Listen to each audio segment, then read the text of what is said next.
Hey guys, tonight we begin with something absolutely brutal. A time of marble monuments, blood-soaked entertainment, and casual cruelty. We're diving into what surviving just one day in ancient Rome was really like. Forget the gleaming white statues and noble senators Hollywood sold you. The truth is, you probably wouldn't make it to sunset. So before you get comfy in your bed, take a moment to like the video and subscribe, but only if you truly enjoy what I do here. And please tell me in the comments where you're watching from and what time it is for you. It's always fascinating to see who's joining us from around the globe.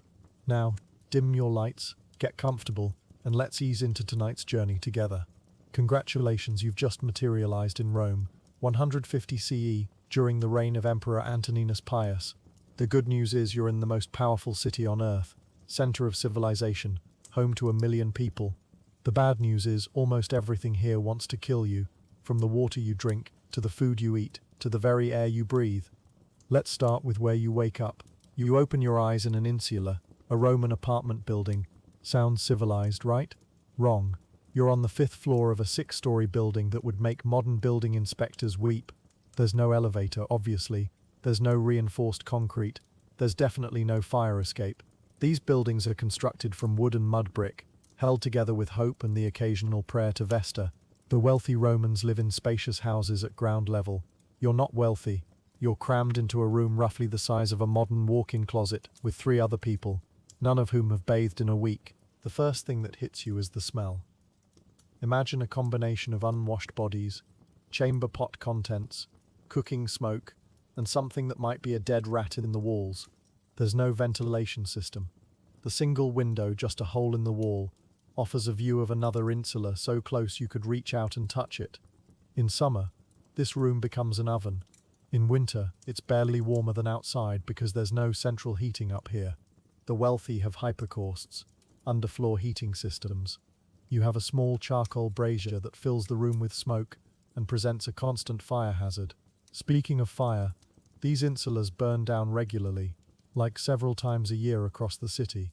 When they do, people die, because again, no fire escapes, and these buildings collapse faster than you can say building codes. You stand up, and immediately your feet meet the cold, dirty floor. There's no carpet. There's no wooden flooring. It's packed earth or, if you're lucky, some broken tile fragments. You're wearing the same tunic you wore yesterday, because you own exactly 2 outfits. One you wear while washing the other. Laundry isn't a quick task. It involves hauling water up 5 flights of stairs, or paying someone to take your clothes to a falonica, a laundry where workers literally stomp on your garments in a mixture of water and urine. Yes, urine. The ammonia helps clean the fabric. Your clothes smell faintly of piss, but so does everyone else's, so nobody notices. You need to relieve yourself. There's no bathroom in your apartment. None. 0. You have 2 options. Option 1 is the chamber pot in the corner, which someone will have to carry down 5 flights of stairs to dump into the street later. Option 2 is holding it until you can get to the public latrine. There's no toilet paper.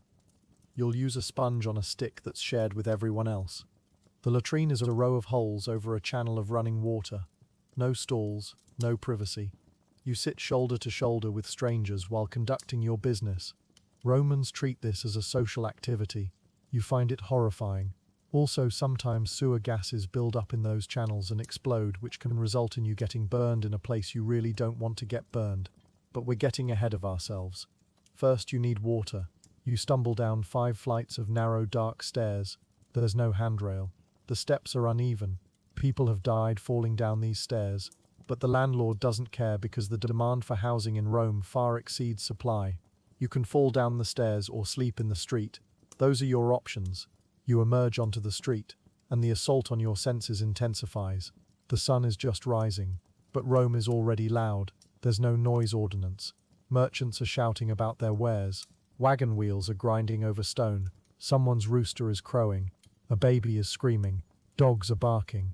The cacophony is relentless because Rome never sleeps. Heavy wagons are banned from the streets during the day to prevent traffic jams, so they all rumble through at night. Sleep is something you do despite the noise, not because of quiet. The street itself is an obstacle course. There are no sidewalks in the modern sense. The walkways are narrow, slippery with wastewater and other substances you don't want to identify.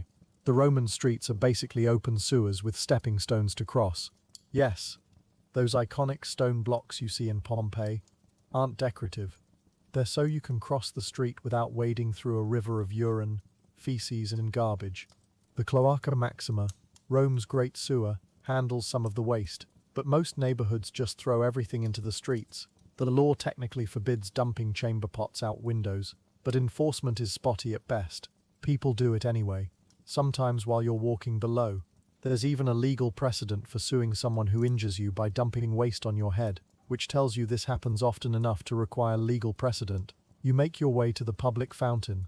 Rome's aqueducts are an engineering marvel, one of the few genuinely impressive things about this place. They bring millions of gallons of fresh water into the city daily. The problem is the distribution system. The pipes are made of lead. Yes, lead. The Latin word for plumber, plumbarius, comes from plumbum, meaning lead. You're drinking water that's been flowing through lead pipes, accumulating toxic levels of metal. Romans are slowly poisoning themselves and don't know it. They actually add lead to wine to make it sweeter. Lead acetate tastes good, which is unfortunate because it's destroying their nervous systems. The Roman elite are particularly affected because they can afford lead pipes in their homes and lead-sweetened wine. This might explain some of the erratic behavior of certain emperors. Though cruelty and lead poisoning aren't mutually exclusive, you fill a container with water. There's no purification system beyond settling ponds. If there's any contamination upstream, and there often is, you're drinking it. Waterborne diseases are common. Typhoid, cholera, dysentery, all hitching a ride in your morning water. Romans don't understand germ theory. They won't for another 1,700 years. They think disease is caused by bad air, miasma, or the displeasure of the gods. They're wrong on both counts, but they don't know that. Breakfast time. You're hungry. You've been hungry since you arrived because you're always hungry in ancient Rome unless you're wealthy. Your diet consists primarily of grain, wheat, barley, whatever is available and cheap. Most Romans eat a kind of porridge called pulse or cheap bread. There's no refrigeration, so forget about fresh milk unless you're drinking it straight from a goat. Cheese exists, but it's expensive. Meat is a luxury you can't afford. The wealthy feast on elaborate dishes, imported delicacies, dormice stuffed with pork and pine nuts. You get grain porridge flavored with whatever herbs you can find or afford. Garum, fermented fish sauce, is the universal condiment. It makes everything taste better, or at least different. It's made by leaving fish guts to rot in the sun for months. The smell of garum factories is so offensive, they're required to be located outside city walls. But the finished product is everywhere. You buy some bread from a street vendor. There's no food safety inspection. The baker might be using flour cut with sawdust or chalk to increase his profit. The bread might contain bits of millstone, tiny rock fragments that gradually wear down your teeth. Dental health in Rome is terrible. There are no dentists in the modern sense. Tooth decay is rampant. Abscesses are common. If you get an infected tooth, your options are living with excruciating pain or having someone yank it out with no anesthesia. Wine might dull the pain slightly, but then you're drunk with a bleeding mouth. Neither situation is ideal. The bread sits heavy in your stomach as you navigate the morning crowds. Rome is packed. 1 million people crammed into a city with no urban planning beyond the occasional emperor wanting a grand building project. The streets are narrow, winding, illogical. There's no grid system outside the original core. Buildings loom overhead, blocking sunlight. Some streets are so narrow 2 people can barely pass side by side. The crowds are intense. Everyone pushing, shoving, trying to get somewhere. There's no personal space. Pickpockets work the crowds. Your money, what little you have, is in a pouch you guard carefully. Lose it, and you don't eat. Speaking of money, you need to find work. There's no job market in the modern sense. No want ads. No employment agencies. No LinkedIn. Work is found through personal connections, or by showing up at certain locations where people hire day laborers. The problem is, Rome runs on slave labor. Estimates suggest 1 in 3 people in Rome is enslaved. They do the work you might do for free, or rather, for the cost of keeping them alive. This depresses wages for free workers. You're competing with people who have no choice but to work for food and shelter. It's a race to the bottom and you're losing. Let's say you find work at a construction site. Rome is always building something. Temples, baths, monuments to imperial egos. The work is backbreaking. You're hauling stones. mixing mortar, climbing scaffolding that would horrify modern safety inspectors. There are no hard hats, no safety harnesses, no workers' compensation. Fall from the scaffolding, and you're crippled or dead. The foreman doesn't care. There's another worker to replace you tomorrow. The tools are primitive. Everything is done with muscle power and simple machines. Pulleys, levers, inclined planes. You work until your back screams and your hands bleed. For this you might earn enough to buy food for the day. Maybe. The sun climbs higher and the heat becomes oppressive. It's summer in Rome, which means temperatures regularly exceed 90 degrees Fahrenheit. You're working in direct sunlight, sweating through your tunic.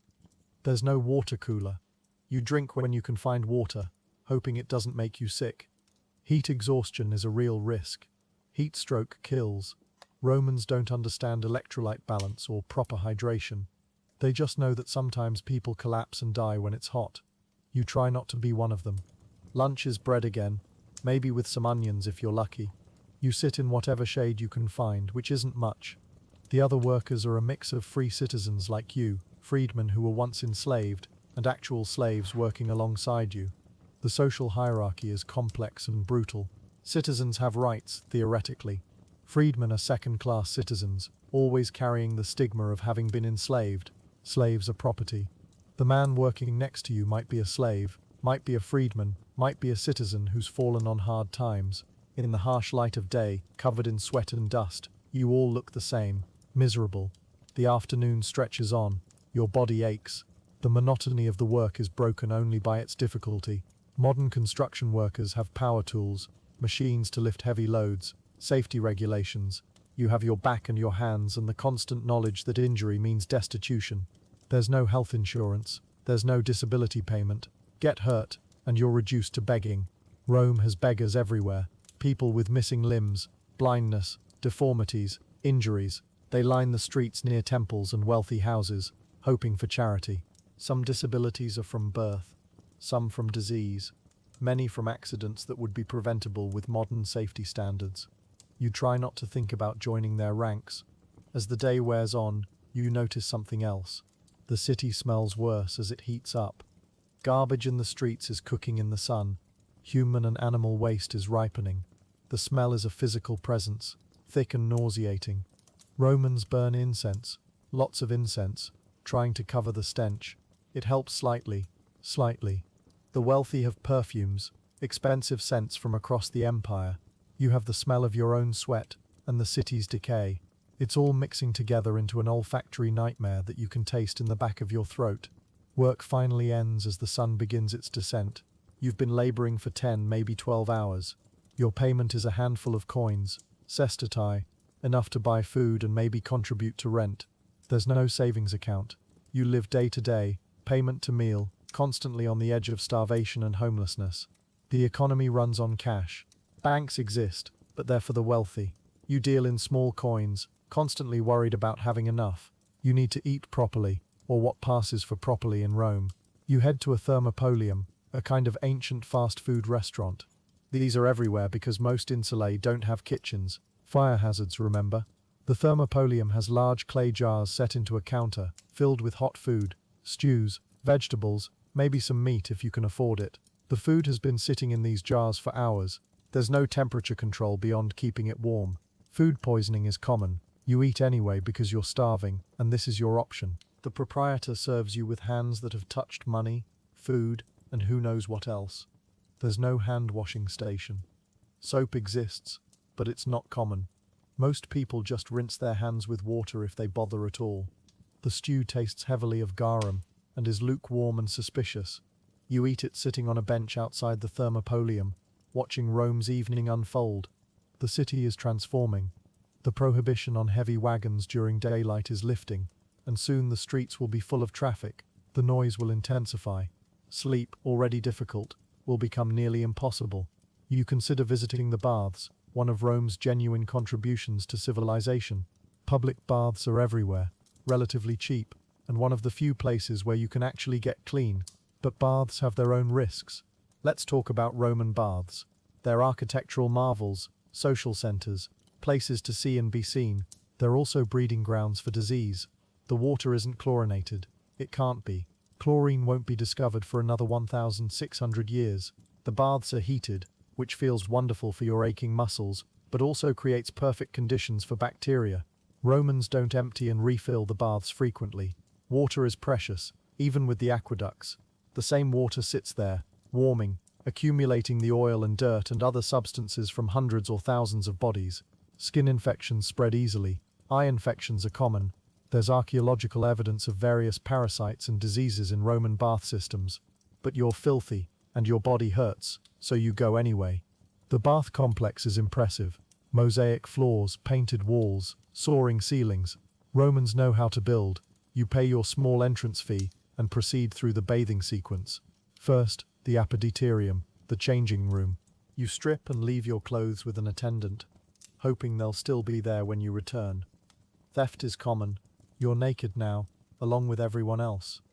Romans have no nudity taboo in the baths. Men and women often bathe separately, but not always. It's not sexual, it's just bathing. Everyone's seen naked bodies before. Nobody cares about yours. You exercise in the palestra, the exercise yard. Romans believe in physical fitness, at least as a theory. You do some light exercise, enough to work up a sweat. Then into the tepidarium, the warm room. Your body begins to relax. Then the caldarium, the hot room. The heat is intense, like a sauna. You're sweating heavily, which Romans believe cleanses the body. They're partially right. Sweat does carry some waste products. Of course, you're also breathing in air that's been in hundreds of other people's lungs, in a hot, humid environment perfect for spreading respiratory infections. But right now, you don't care. The heat feels incredible on your exhausted muscles. You scrape yourself with a strigil, a curved metal tool. There's no soap, or at least not commonly. You coat yourself with olive oil, let it sit, then scrape it off along with dirt and dead skin. It's surprisingly effective. Then to the frigidarium, the cold plunge. The shock of cold water is intense. Your heart races. For a moment you feel alive in a way you haven't all day. Then you're done, dried off with your tunic because towels are your tunic, and collecting your clothes, which thankfully are still there. You emerge from the baths as night falls. Rome at night is a different beast. The streets are dark. There are no street lights. The moon and stars provide some illumination, but Rome's tall buildings block much of it. People carry oil lamps or torches if they can afford them. You can't, so you navigate by memory and feel. The streets are more dangerous at night. Crime increases, muggings are common, murder happens. The vigiles, Rome's combination firefighter and police force, are stretched thin. They're more concerned with fires than crime anyway. You try to stay in groups, stick to larger streets, move quickly, but the night brings its own terrors beyond crime. The heavy wagons have arrived, hauling goods into the city, taking waste out. The streets are chaos. Wagons racing to complete their deliveries before dawn, drivers shouting, wheels crashing over stones. There's no traffic system, no lights, no right-of-way. Everything is negotiation by force. Pedestrians squeeze against buildings as wagons thunder past. People die regularly, crushed by wheels or trampled by animals. You flatten yourself against a wall as a cart piled high with amphorae, clay vessels, careens past. One wrong move and you're dead. You finally reach your insula as full darkness settles. Climbing 5 flights of stairs in the dark is treacherous. You feel your way up, one hand on the wall, feet careful on each step. Back in your room, your roommates are already there. One is coughing. It's a wet, rattling cough that speaks of serious illness. Tuberculosis is common in Rome. The crowded living conditions, poor nutrition, and lack of medical care create perfect conditions for the disease. It's called consumption because it seems to consume people from within. There's no cure. There's barely any treatment. You just hope it's not tuberculosis. You hope it's just a cold. But that cough sounds bad. You lie down on your sleeping mat. It's not a bed. It's basically cloth stuffed with straw or rags, laid on the floor. It's lumpy, uncomfortable, and probably harboring fleas. Insect infestations are universal in Rome. Fleas, lice, bedbugs, they're everywhere. Everyone has them. The wealthy have fewer because they can afford better housing and cleaner clothes, but even they aren't immune. You lie there trying to ignore the itching, the coughing from your roommate, the noise from the street, the discomfort in your empty stomach. You earned money today, but it's already spent on food and rent. Tomorrow you'll start again, hoping for work, hoping not to get sick, hoping not to get injured, hoping to survive another day. But we're only halfway through your 24 hours in Rome, and we haven't even gotten to the truly dangerous parts yet. Let's talk about what happens if you get sick. Roman medicine is a mixture of practical observation, complete nonsense, and dangerous interventions. Some Roman doctors are skilled. They can set bones, stitch wounds, perform basic surgeries. They've figured out that gladiator sweat and boiled water are good for wounds, though they don't know why. They don't understand infection or germ theory. They think disease is caused by an imbalance of the four humours: blood, phlegm, yellow bile, and black bile. This theory is wrong, but it's what they have. If you get sick, really sick, you're in trouble. Let's say you develop a fever. Your roommates notice you're burning up, delirious. They might take you to a doctor if they can afford one, which they probably can't. The doctor examines you, checks your pulse, looks at your tongue, maybe tastes your urine. Yes, tasting urine is a diagnostic technique. He determines that you have too much blood, causing your fever. The treatment is obvious: bloodletting. He'll open a vein and drain blood into a bowl. The theory is this will restore balance. The reality is you're already weakened by disease, and now you're also losing blood. But this is scientific medicine, Roman style. If bloodletting doesn't work, there are other options. Purging, to clear bad humours through vomiting or diarrhea. Various herbs and potions of dubious effectiveness. Prayers and offerings to Asclepius, god of medicine.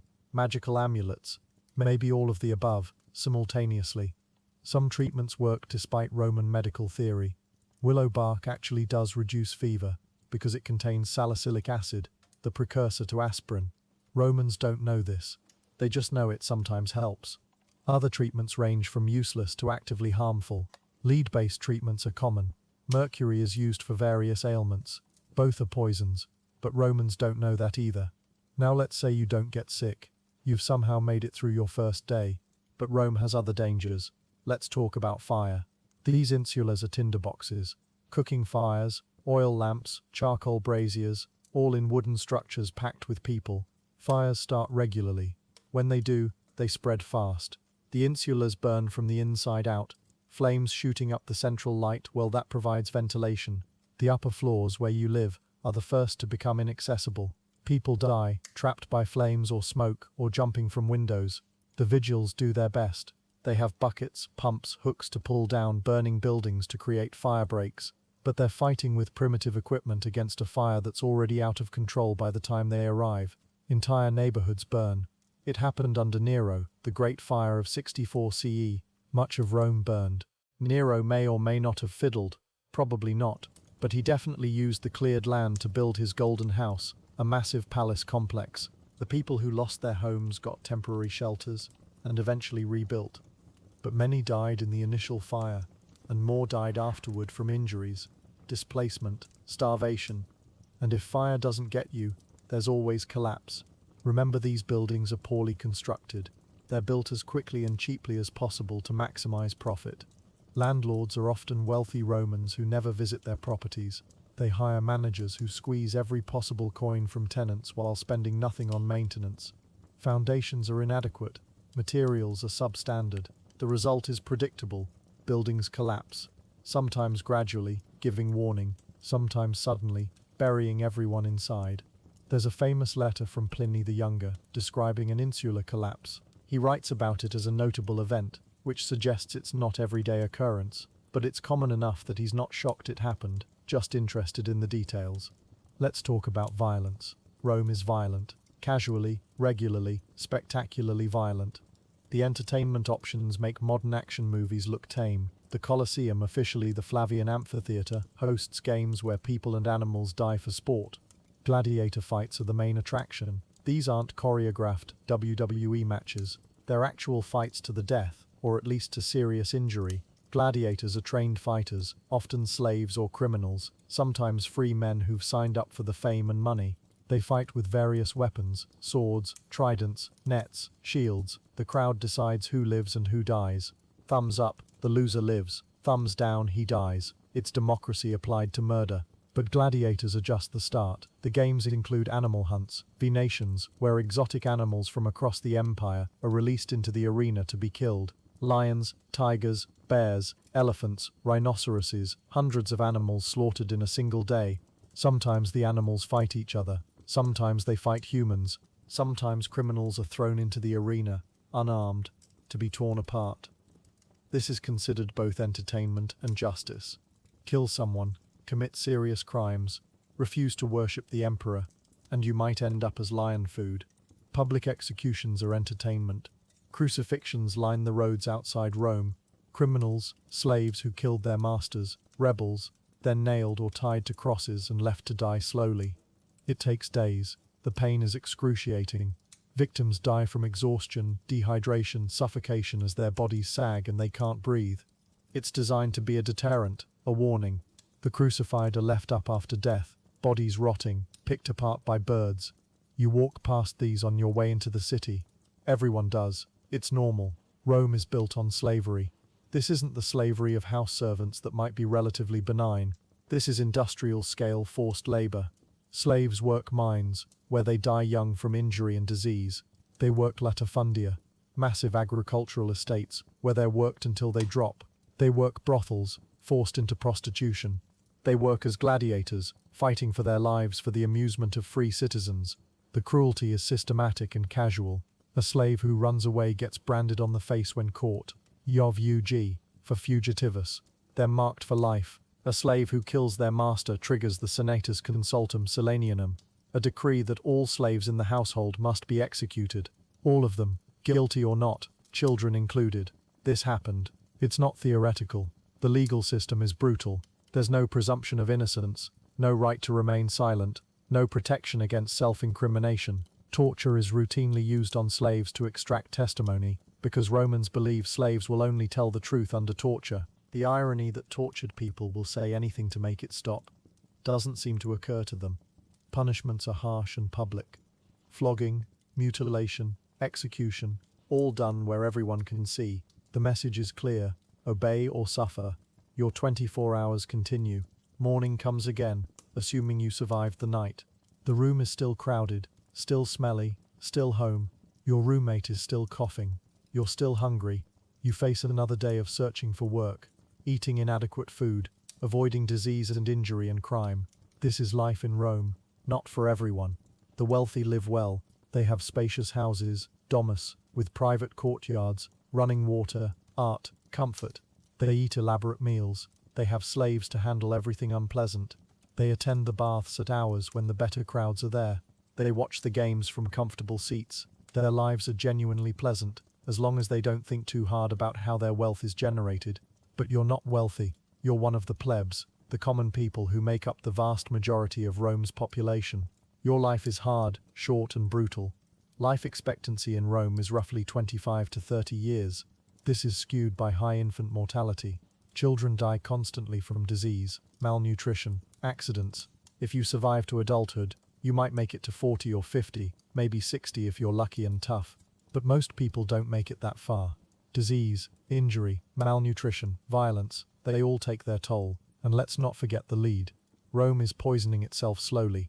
Lead pipes, lead cookware, lead cosmetics, lead sweetened wine. It's everywhere, accumulating in bodies, damaging nervous systems, causing cognitive decline, infertility, disease. The Roman elite, who can afford the most lead-containing products, are particularly affected. This contributes to erratic behavior, poor decision-making, declining birth rates among the upper classes.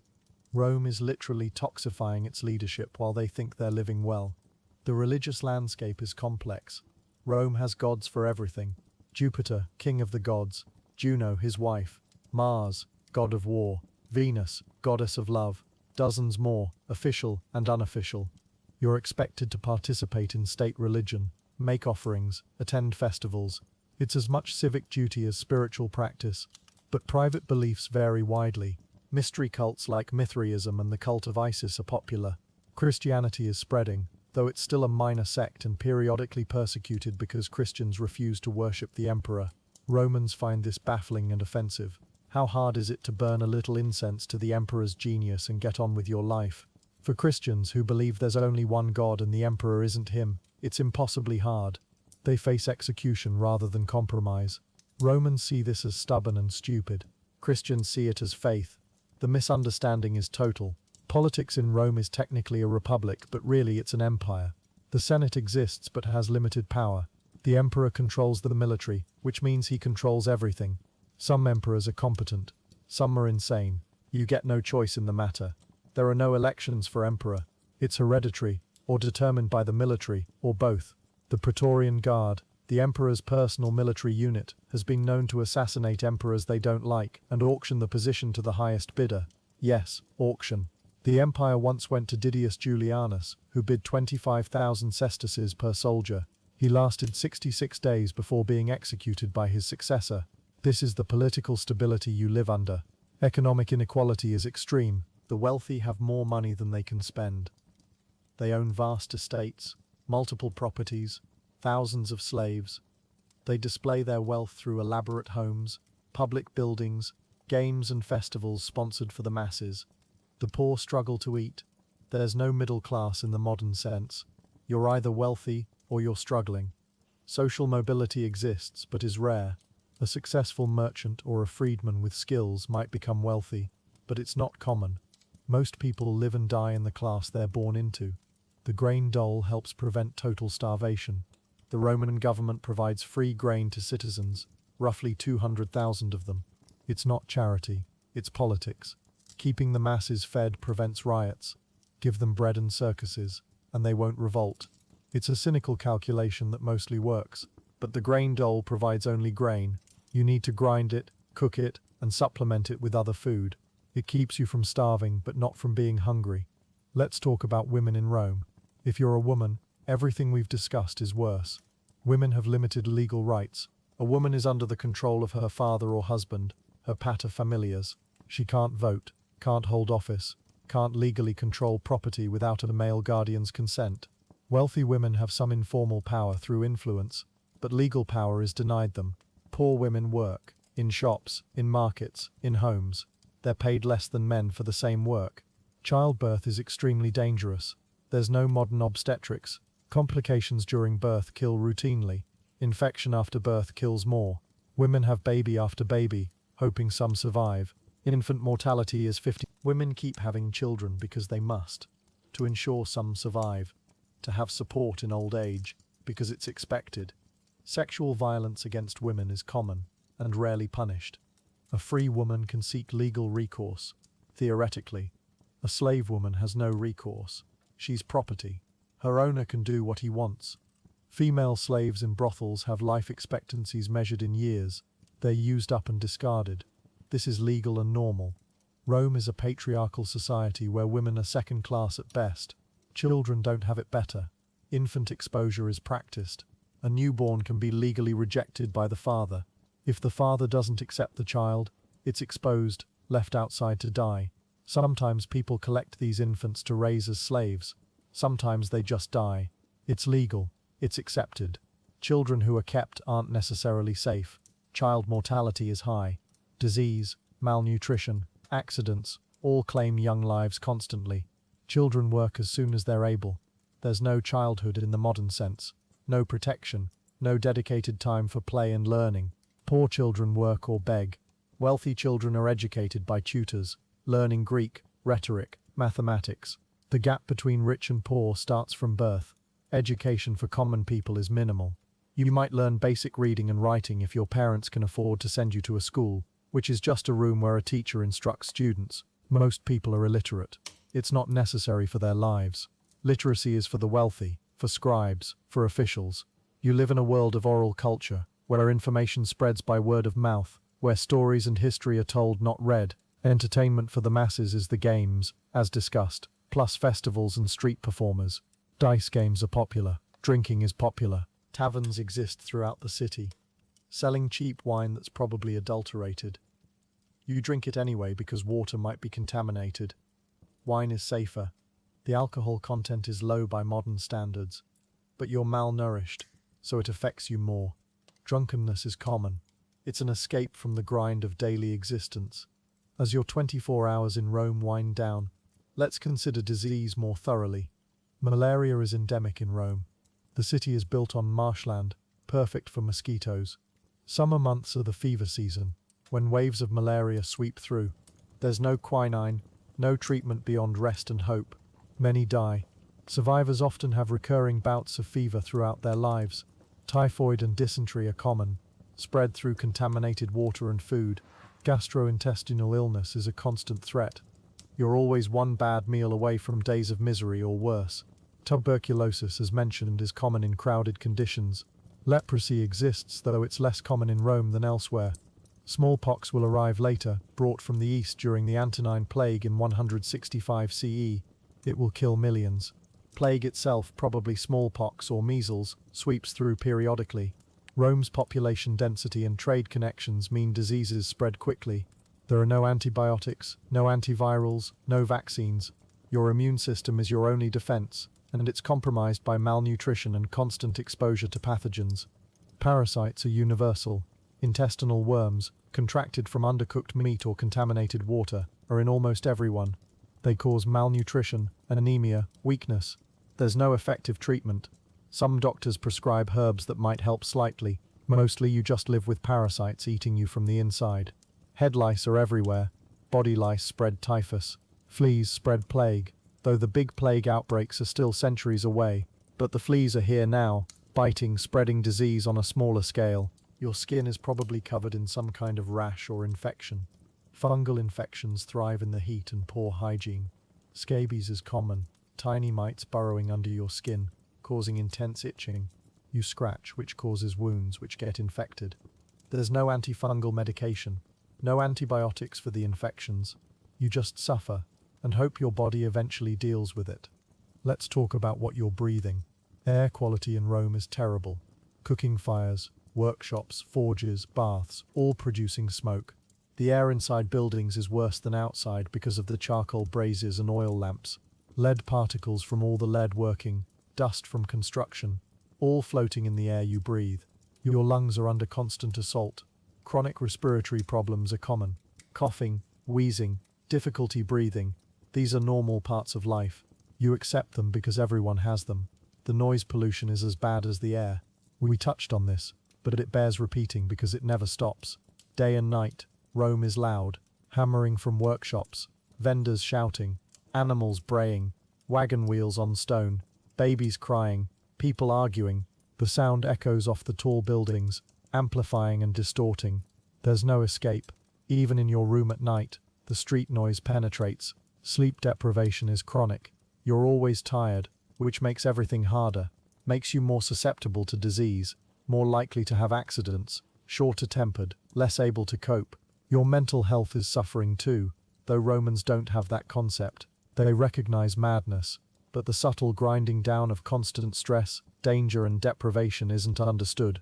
You're probably experiencing what we'd call chronic anxiety and depression. You live in constant fear of starvation, illness, injury, violence. There's no therapy, no medication, no support system beyond your immediate community. You endure, because that's all you can do. The social safety net is non-existent. Get injured and can't work? You beg or starve. Get sick? Same. Lose your housing? The street awaits. There's no unemployment insurance, no disability payments, no public housing except the occasional charitable endowment by a wealthy patron. The patron-client system provides some support. Wealthy patrons have clients who provide political support and services in exchange for gifts, food, money. But this relationship is unequal and unreliable. Your patron might help or might not. He has hundreds of clients. You're disposable. Family is your real safety net if you have one. Extended families stick together because they must. Children support elderly parents because there's no retirement system. But family can also be a burden. More mouths to feed, more people to house, more complications. And family ties can be strained by the constant struggle for survival. People steal from family, betray family, abandon family when things get desperate enough. Let's talk about law enforcement, such as it is. The vigiles are technically law enforcement, but are mainly firefighters. They number about 7,000 for a city of 1 million. They're stretched impossibly thin. They can't prevent crime, only respond to the worst of it. The Praetorian Guard, about 10,000 men, are the emperor's personal force. They're not patrolling neighborhoods, helping citizens. The urban cohorts and another police force number a few thousand. Together, there's maybe 20,000 armed men responsible for keeping order in a massive city full of desperate people. It's not enough. Crime is handled through a combination of official law and community action. Catch a thief in the act, you can kill him legally. Property crime is taken seriously when it affects the wealthy. Rob a plebeian, and nobody cares much. Murder is technically illegal, but enforcement is spotty. Political murder, assassination, happens regularly at the highest levels. If emperors and senators can be murdered with impunity, what protection do you have? The courts are theoretically available to all citizens, but practical access is limited. Legal representation costs money. The wealthy hire advocates, skilled orators who argue their cases. You can't afford that. You represent yourself if you even bother. The legal system is complex, based on centuries of precedent and statutes. Judges are often corrupt, susceptible to bribes. Justice is what you can afford. Now it's your second evening in Rome. You've survived a full day and night. You're exhausted, hungry, covered in grime despite the bath. Your body aches from labor. Your lungs burn from the air. Your stomach churns from the questionable food. You're flea-bitten, sleep-deprived, and acutely aware that tomorrow will be exactly the same, and the day after, and the day after that. This is your life now. This is life in Rome for the masses. But wait, we haven't discussed death yet, and death is everywhere in Rome. The mortality rate is staggering. Gravestones provide evidence. The average age at death, for those who survive infancy, is around 40. Many don't make it that far. Walk through any cemetery, and you'll see graves of children, teenagers, young adults cut down by disease or accident or childbirth. Death is so common it's barely notable. Families expect to lose children. Parents expect to die young. It's normal. Funeral practices vary by wealth. The rich have elaborate funerals with processions, professional mourners, eulogies, cremation followed by placement in fancy tombs. You get a simple cremation, if your family can afford it, or burial in a common grave if they can't. There are mass graves outside Rome where the poorest are dumped. No ceremony, no marker, just a hole in the ground that's filled when it's full. Your existence erased, forgotten. Religion provides some comfort around death. Romans believe in an afterlife, though the details are vague. The underworld, ruled by Pluto, where shades of the dead exist in a shadowy half-life. It's not heaven or hell, it's just continuation in a dimmer form. Some mystery religions promise more, initiates receiving better afterlives. But mostly, death is accepted as natural and inevitable. You live, you die, your family remembers you for a generation or two, then you're forgotten. Suicide is legal, and sometimes honorable. Roman elites commit suicide to avoid disgrace, or at the emperor's order. It's considered a dignified way out when life becomes unbearable. Stoic philosophy, popular among educated Romans, teaches that suicide is acceptable if life loses meaning. For the poor, suicide is less philosophical and more desperate. Jump from the insula, hang yourself, slash your wrists. The methods are brutal, but for some, it beats slow death from starvation or disease. Let's discuss sanitation more thoroughly. We've touched on waste disposal, but the full picture is worse. The Cloaca Maxima is impressive, a stone sewer tunnel large enough to walk through. It drains into the Tiber River. The problem is it doesn't connect to most buildings. Most waste goes into the streets or cesspits. These pits fill with sewage and are supposed to be emptied regularly. In practice, they overflow. The smell is indescribable. In summer, it's unbearable. People step in human waste constantly. It's on your shoes, your clothes. You track it everywhere. The Tiber itself is polluted beyond belief. It's used for waste disposal, industrial runoff. Bodies are dumped in it. Yet people still use it as a water source when public fountains are inconvenient. Bathing in the Tiber is common among those who can't afford public baths. You're literally bathing in sewage. Skin infections, parasites, diseases, all await in that water. But it's free, and you're desperate to get clean. Public latrines are slightly better than private waste management, but not much. Yes, there's running water underneath the seats, carrying waste to sewers, but the seats are marble or stone, cold in winter, shared with everyone. There's no privacy, no personal space. You sit next to strangers, all conducting intimate business together. The sponge on a stick, the tessorium, is shared. It's rinsed in a channel of running water between uses, but it's still a shared tool for wiping multiple people's waste. Infections spread easily. Hemorrhoids are common from the hard seats and straining. Intestinal parasites pass from person to person. Trash disposal is simply throwing it in the street. Broken pottery, food scraps, dead animals, everything goes into the streets. Scavengers, both animal and human, pick through it. Pigs roam the streets eating garbage. Dogs, cats, rats, all feeding on the waste. This creates a population of vermin that spreads disease. Rats everywhere, carrying fleas, contaminating food supplies. Cats help somewhat by hunting rats, but they're not enough. The market system is fascinating and dangerous. Markets happen in forums and along streets. Vendors sell everything: food, clothes, tools, animals, anything. Quality is variable. Fraud is common. Selling rotten food, watered-down wine, fake goods, all standard practices.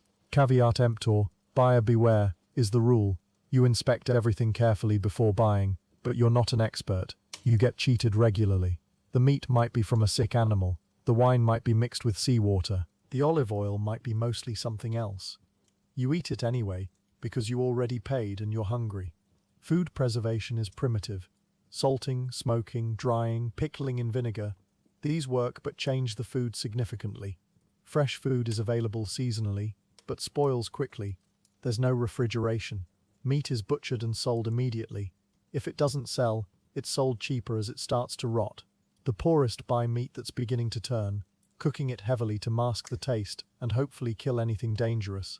Sometimes it works. Sometimes people get food poisoning and die. The spice trade exists, bringing exotic flavors from across the empire and beyond. Pepper from India, cinnamon from Arabia, various herbs and spices. They're expensive luxuries. You can't afford them. Your food tastes of salt, garum, and whatever cheap herbs you can find. Monotony is part of life. You eat the same things every day because variety costs money you don't have. Alcohol is universal. Wine is the standard drink, mixed with water because drinking it straight is considered barbaric and wasteful. Beer exists but is seen as a drink for barbarians. Romans are wine snobs. The quality varies enormously. Fine wines from famous regions cost fortunes. Cheap wine tastes like vinegar and probably contains adulterants. Lead to make it sweeter, resin to preserve it, seawater to dilute it. You drink it anyway because it's safer than water and provides some calories. Drunkenness is common and accepted. Romans drink at meals, in taverns, at festivals, basically any time. Public intoxication isn't shameful, it's normal. Drunk people stumbling through streets, getting in fights, passing out, all standard sights. Alcoholism is probably rampant, though Romans don't have that concept. They just know some people drink too much and it ruins them. But that's seen as a personal failing, not a medical condition. Let's talk about clothing. You own very little. 1 or 2 tunics, a cloak for cold weather, sandals. That's it. The tunic is a simple garment, basically a rectangular piece of cloth with a hole for your head, belted at the waist. Wealthy Romans wear togas for formal occasions, elaborate draped garments that require skill to put on. You never wear a toga. They're expensive and impractical. Your clothes are coarse wool or linen, undyed or dyed with cheap colors that fade quickly. They're patched, mended, worn until they literally fall apart. Then you get new ones if you can afford them. Footwear is simple leather sandals. They wear out quickly on Roman streets. Going barefoot is common among the poorest, though it's dangerous. Broken pottery, animal waste, disease, all await on the ground. Your feet are tough from going barefoot as a child, but they're also scarred from cuts and infections. Personal hygiene beyond the baths is minimal. You wash your face and hands when water is available. You rinse your mouth with water or wine. There's no toothpaste. Some people use tooth powder made from crushed bone or chalk, but you can't afford it. Your breath is terrible because your dental health is terrible. Everyone's breath is terrible, so nobody notices. Grooming is simple. Men might shave using bronze or iron razors without soap, just water or oil. The result is cuts, scrapes, infections. Many men just grow beards because it's easier. Haircuts are done with shears, simple and functional. Wealthy Romans have slaves who specialize in grooming, who can create elaborate hairstyles. You have a friend with shears who does an okay job. Women's grooming is more complex but still limited by cost. Wealthy women have elaborate hairstyles, cosmetics, perfumes. Poor women tie their hair back to keep it out of the way while working. Cosmetics exist but are expensive. Lead-based face powder to lighten skin because pale is fashionable. This is poisoning the wealthy women who use it, but they don't know. rouge for cheeks and lips, antimony for darkening eyebrows, all toxic to varying degrees. Laundry, as mentioned, is difficult. Clothes are washed infrequently because it's labor-intensive. Fullers, professional launderers, stomp on clothes in vats of water and urine. The ammonia in urine breaks down oils and cleans fabric. It works, but the process is harsh on cloth. Your clothes wear out quickly from a combination of washing, wear, and poor quality material. Now let's discuss the military, because Rome is built on military conquest. The legions are the empire's strength, disciplined, well-equipped, experienced fighters who've conquered most of the known world. Military service is a career path for some. Citizens can join the legions, non-citizens can join auxiliary forces. Service is 25 years. The pay is modest but regular. You get meals, equipment, and a discharge bonus at the end. For many poor citizens, it's their best option. The downside is military service is brutal. Training is harsh. Discipline is maintained through flogging and execution. On campaign, you march 20 miles a day carrying 60 pounds of equipment. You build fortifications at the end of each day. You eat basic rations, mostly grain. You fight in armor that's heavy and hot. Battle is terrifying, chaotic, deadly. If you're injured, medical care is better than civilian care, but still primitive. Amputation for serious limb wounds. Cauterization with hot iron. Many die from infected wounds. If you survive 25 years, you get land and money. Many veterans use this to set up businesses or farms. But many don't survive. They die in battle. From disease, from accidents. Military colonies of veterans exist throughout the empire. Tough men who conquered the land and now live on it. They're local aristocrats in frontier regions, but they're still damaged by their experiences. Violence, trauma, injuries that never healed properly. These mark veterans. The frontier is where the military lives. Germania, Britannia, Parthia, North Africa. These are the edges of empire where Romans face barbarians. From the Roman perspective, barbarians are savage, uncivilized peoples who need to be conquered or contained.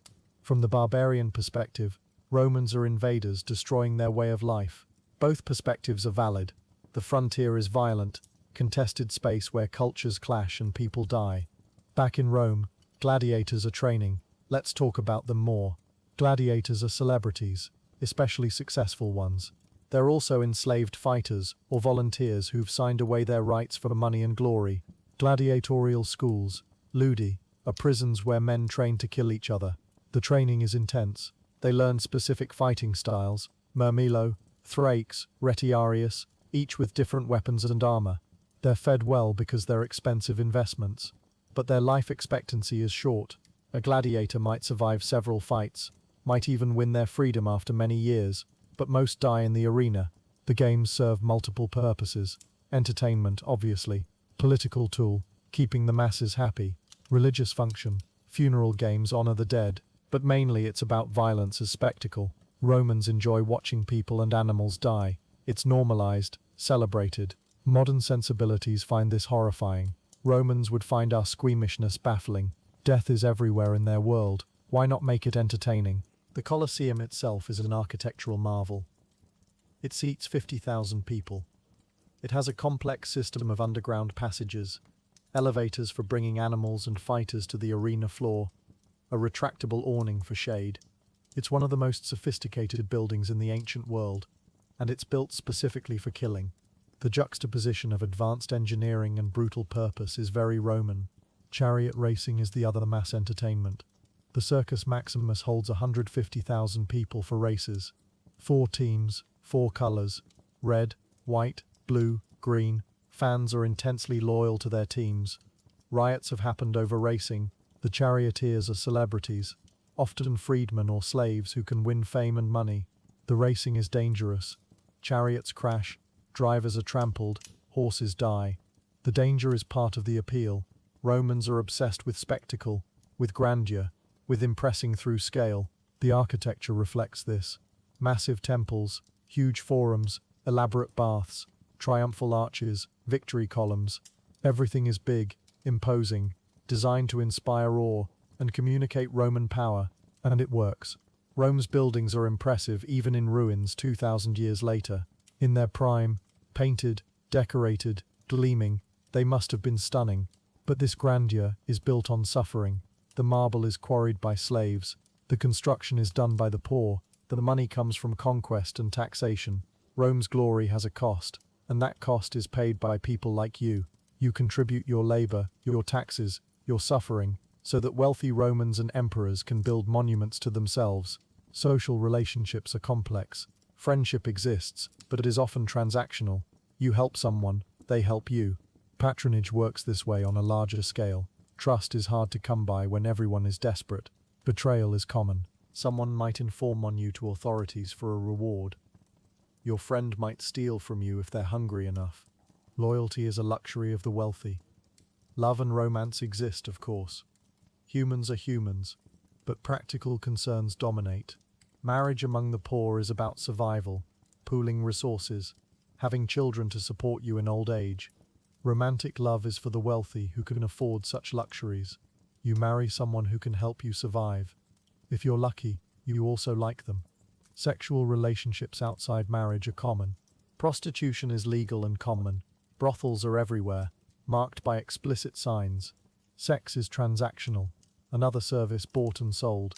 Homosexuality is accepted, but with caveats. It's fine for a Roman man to be the active partner with a younger man, a slave, a prostitute. It's shameful to be the passive partner if you're a citizen. Women's same-sex relationships are less discussed in sources, probably because male authors didn't care much about women's sexuality. The rules are complex and based on status and power, not gender alone. Gender roles are strict. Men work outside the home, participate in public life, control property. Women manage households, raise children, weave cloth. These roles can blur for the poor who can't afford strict separation. Women work in markets, in shops, in fields. They do what they must to survive.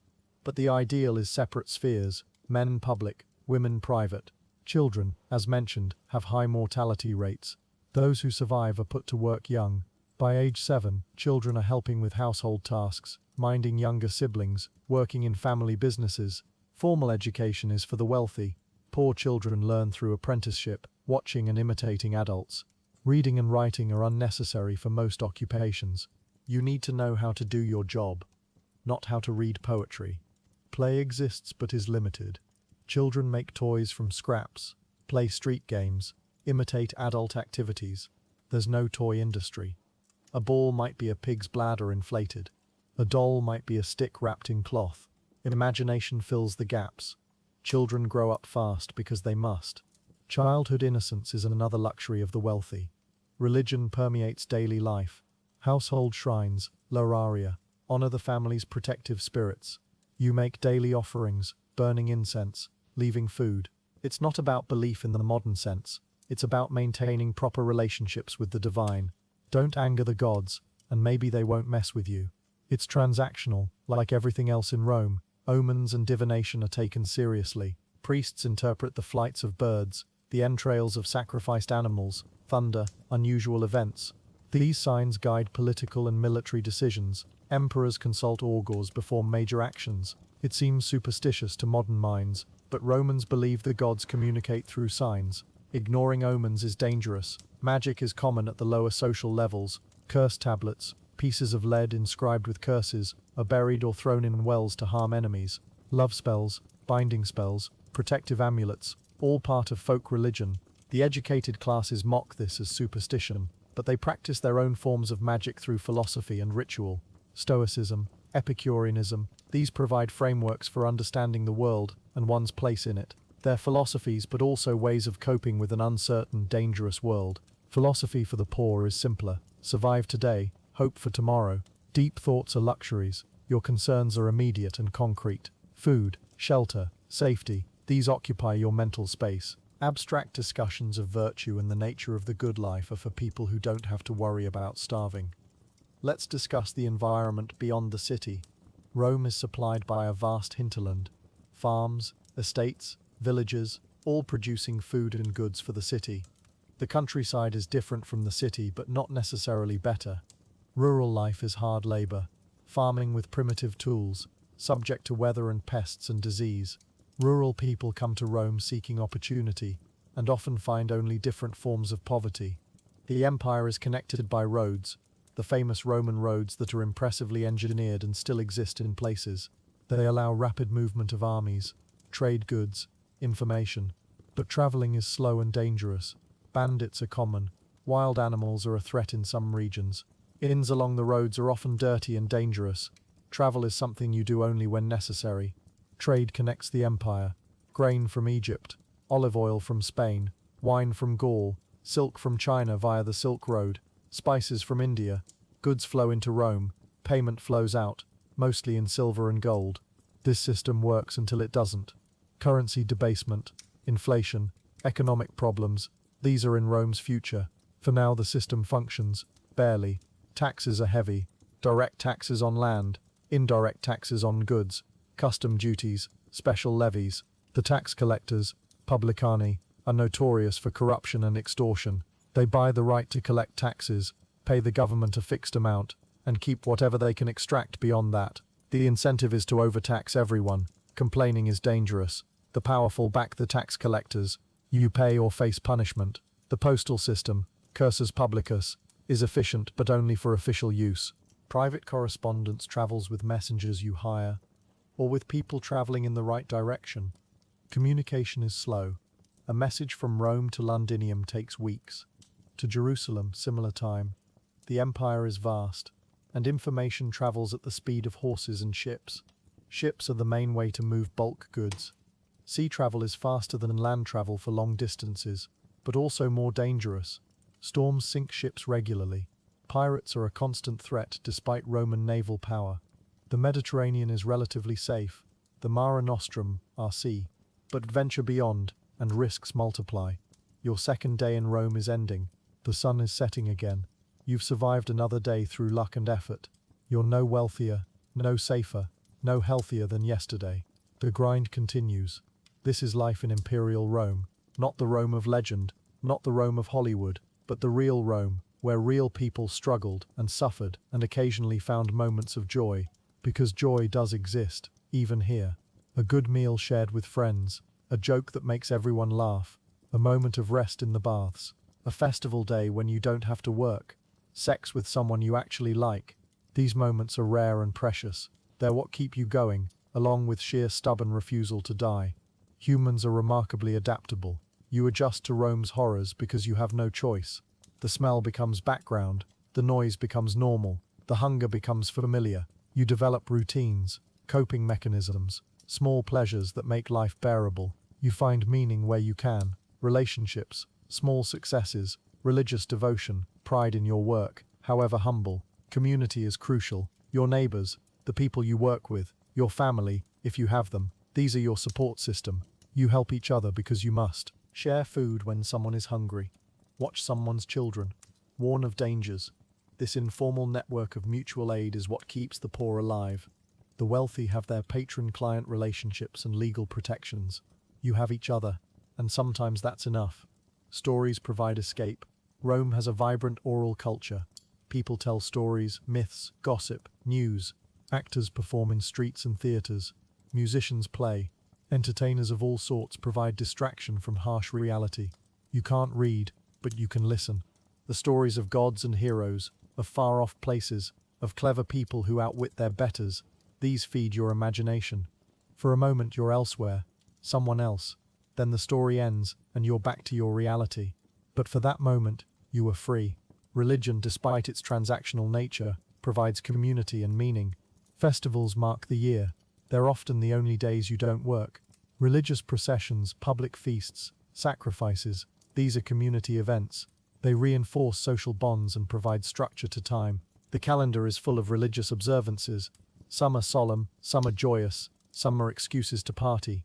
The Saturnalia in December involves gift-giving, role reversal, feasting.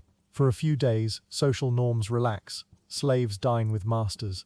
People speak freely. It's a pressure valve, letting people blow off steam before returning to normal hierarchy. The imperial cult adds another layer. Emperors become gods after death, sometimes during life. Temples to divine emperors exist throughout the empire.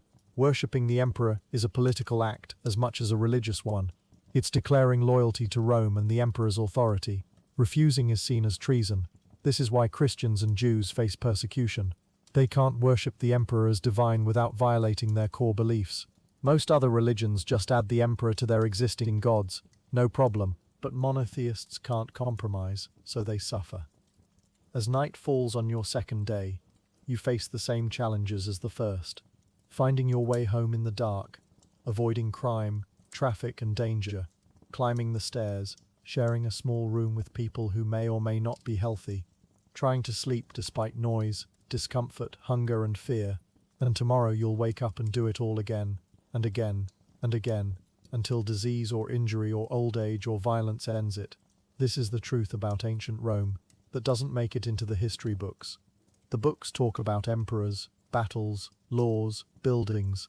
They mention the common people as statistics, if at all. 1 million residents, 50% infant mortality, average life expectancy.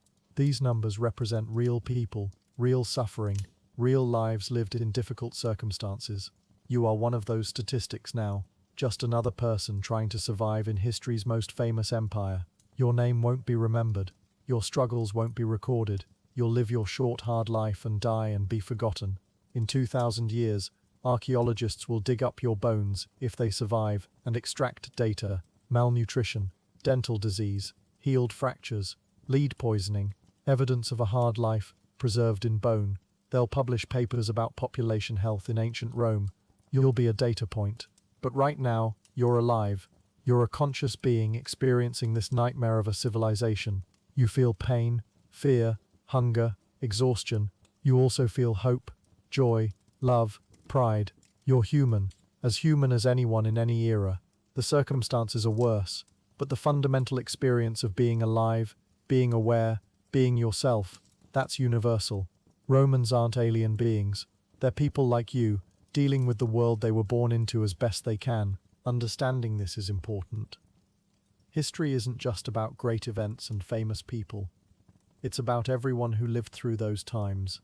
The vast majority of humans who ever lived were ordinary people facing ordinary problems, finding food, staying safe, caring for loved ones, finding meaning. Their lives matter just as much as emperors and generals, even though they're not remembered. Your time in ancient Rome is nearly over. Soon you'll return to your own time, your own world, where you have antibiotics and indoor plumbing, and the reasonable expectation of living past 40. You'll step out of this experience with new appreciation for modern life and new understanding of historical people. They weren't stupid or primitive. They were as intelligent as you, working with the knowledge and technology available. Many things we take for granted simply didn't exist. It's not their fault. They did their best with what they had, and in some ways Rome was advanced. The engineering, the law, the literature, the philosophy, these are genuine achievements. Rome created things that influenced Western civilization for millennia. Many of our legal concepts come from Rome. Our architecture is influenced by Roman styles. Latin is the root of Romance languages, and influences English. Rome matters historically, but it also matters to remember the cost. The glory was built on slavery, conquest, exploitation. The monuments represent suffering as much as achievement. This doesn't mean we shouldn't appreciate Roman accomplishments, but we should remember the full picture. History is complicated. Rome was both impressive and terrible, advanced and brutal, inspiring and horrifying. All these things can be true simultaneously. As your 24 hours end, and you prepare to leave ancient Rome, take one last look around. The crowded streets, the smell, the noise, the people struggling and surviving. This was real. People lived here for centuries. Millions of them, experiencing this reality every day. They laughed, cried, loved, hated, hoped, despaired. They were alive in all the ways that matter. And now you know what it was really like. Not the sanitized version, not the romantic vision, but the actual lived experience of an ordinary person in ancient Rome. It was hard and dangerous, and frequently miserable. Most people didn't die dramatically in battle or plague. They died quietly from malnutrition and disease and poverty. Their lives were ground away by daily struggle, but they lived, they persisted, they found reasons to keep going, and that's worth remembering. Human resilience, the ability to endure awful circumstances and still find moments of meaning and connection, that's universal. The Romans had it. You have it. It's what makes us human across all times and places.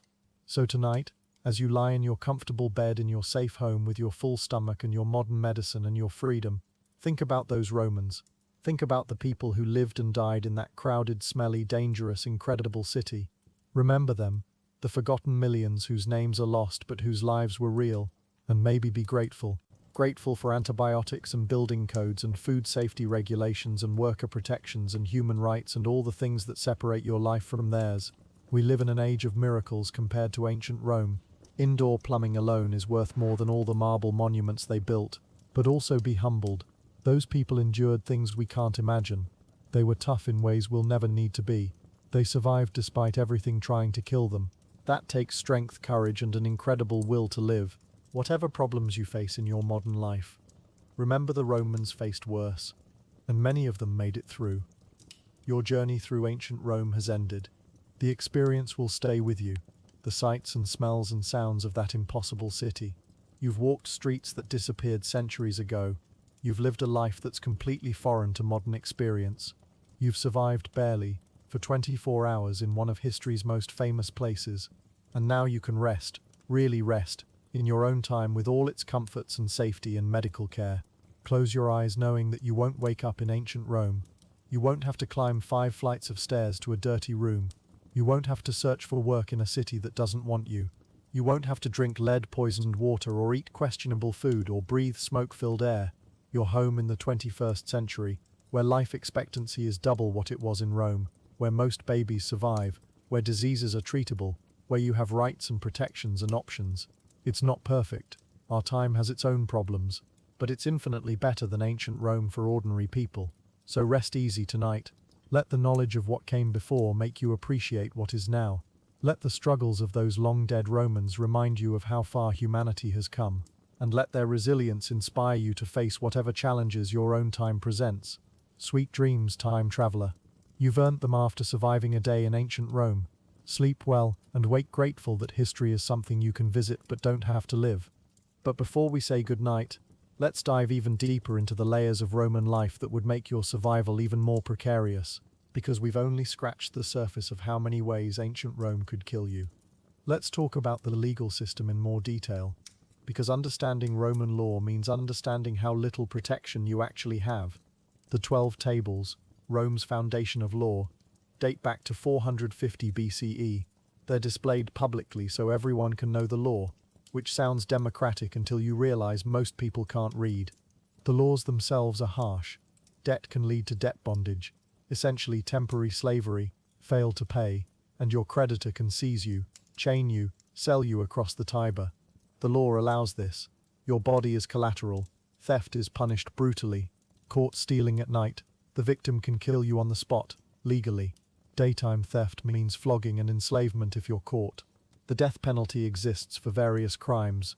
Murder, obviously, but also arson, perjury in capital cases. Singing insulting songs about people. Yes, the wrong song can get you executed. Freedom of speech doesn't exist. Insult the wrong person. Face consequences. Carter. 1. Trials are public spectacles. The accused stands before judges and crowds. Advocates argue with dramatic flair, appealing to emotion as much as law. Evidence standards are loose. Witness testimony is valued, but torture is used on slaves because Romans believe slaves only tell truth under duress. The condemned face various execution methods depending on their crime and status. Crucifixion for the worst offenders, especially rebels and slaves. Beheading for citizens, considered more dignified. Strangulation in the Tullianum, Rome's prison, for political enemies. Being thrown from the Tarpeian rock for traitors. Burned alive for arsonists. The punishment fits the crime according to Roman logic, which is brutal logic. Prison isn't used for punishment in Rome, only for holding people awaiting trial or execution. The Tullianum is a dark, underground chamber where prisoners wait in horrible conditions. It's damp, cramped, filthy. Prisoners are sometimes starved to death there. It's not designed for rehabilitation. Rome doesn't believe in that concept. Punishment is about deterrence, retribution, public example. Let's discuss slavery in much greater depth, because slavery is fundamental to understanding Rome. It's estimated that in Italy during the Empire, 20 to 30% of the population is enslaved. In Rome itself, the percentage might be even higher. These aren't just household servants. Slaves do everything: mine ore, farmland, build roads, fight as gladiators, work in shops, serve in brothels, clean sewers, anything and everything. The economy runs on slave labor. How do people become slaves? Capture in war is the primary source. Rome's constant military campaigns produce steady supplies of enslaved people. Entire populations are enslaved when regions are conquered. Children born to enslaved mothers are automatically slaves, regardless of the father's status. People sell themselves into slavery to escape debt. Parents sell children when desperate. Kidnapping and piracy provide more slaves. It's a vast system feeding an insatiable demand. Treatment of slaves varies wildly depending on their role and owner. Household slaves in wealthy homes might be treated relatively well, almost like family members, though they're still property. Educated Greek slaves serve as tutors and secretaries and are valued for their skills. But slaves in mines work until they die, often within months or years. Agricultural slaves on latifundia are worked brutally. Slaves in brothels are used until they're used up. The cruelty isn't always intentional malice, it's economic calculation. A mine owner doesn't care if slaves die because replacements are cheap. Slaves have no legal rights. An owner can beat, torture, rape, kill their slaves with minimal consequences. There are some limits. Theoretically, kill your slave for no reason, and you might face social disapproval. But legal consequences are rare. A slave can't own property, can't marry legally, can't testify against a free person except under torture. They're things, not people, in Roman law. Manumission. Being freed is possible. Owners can free slaves in their wills. Slaves can buy their freedom if they somehow accumulate money. Some owners free longtime servants out of affection or gratitude. But freedom comes with strings. Freedmen aren't full citizens. They can't hold office. They owe obligations to their former owners, their patrons. They're marked forever by having been enslaved. The stigma never fully disappears. The slave revolts in Roman history tell you how desperate the situation is. Spartacus's revolt in 73-71 BCE saw tens of thousands of escaped slaves forming an army, defeating Roman legions, terrorizing Italy. It took years to suppress. When Rome finally won, 6,000 captured rebels were crucified along the Appian Way from Rome to Capua. Their bodies hung there for months as a warning. This is what happens when you rebel. The message is received. Large-scale revolts are rare after that, though individual resistance continues through escape, sabotage, occasional violence.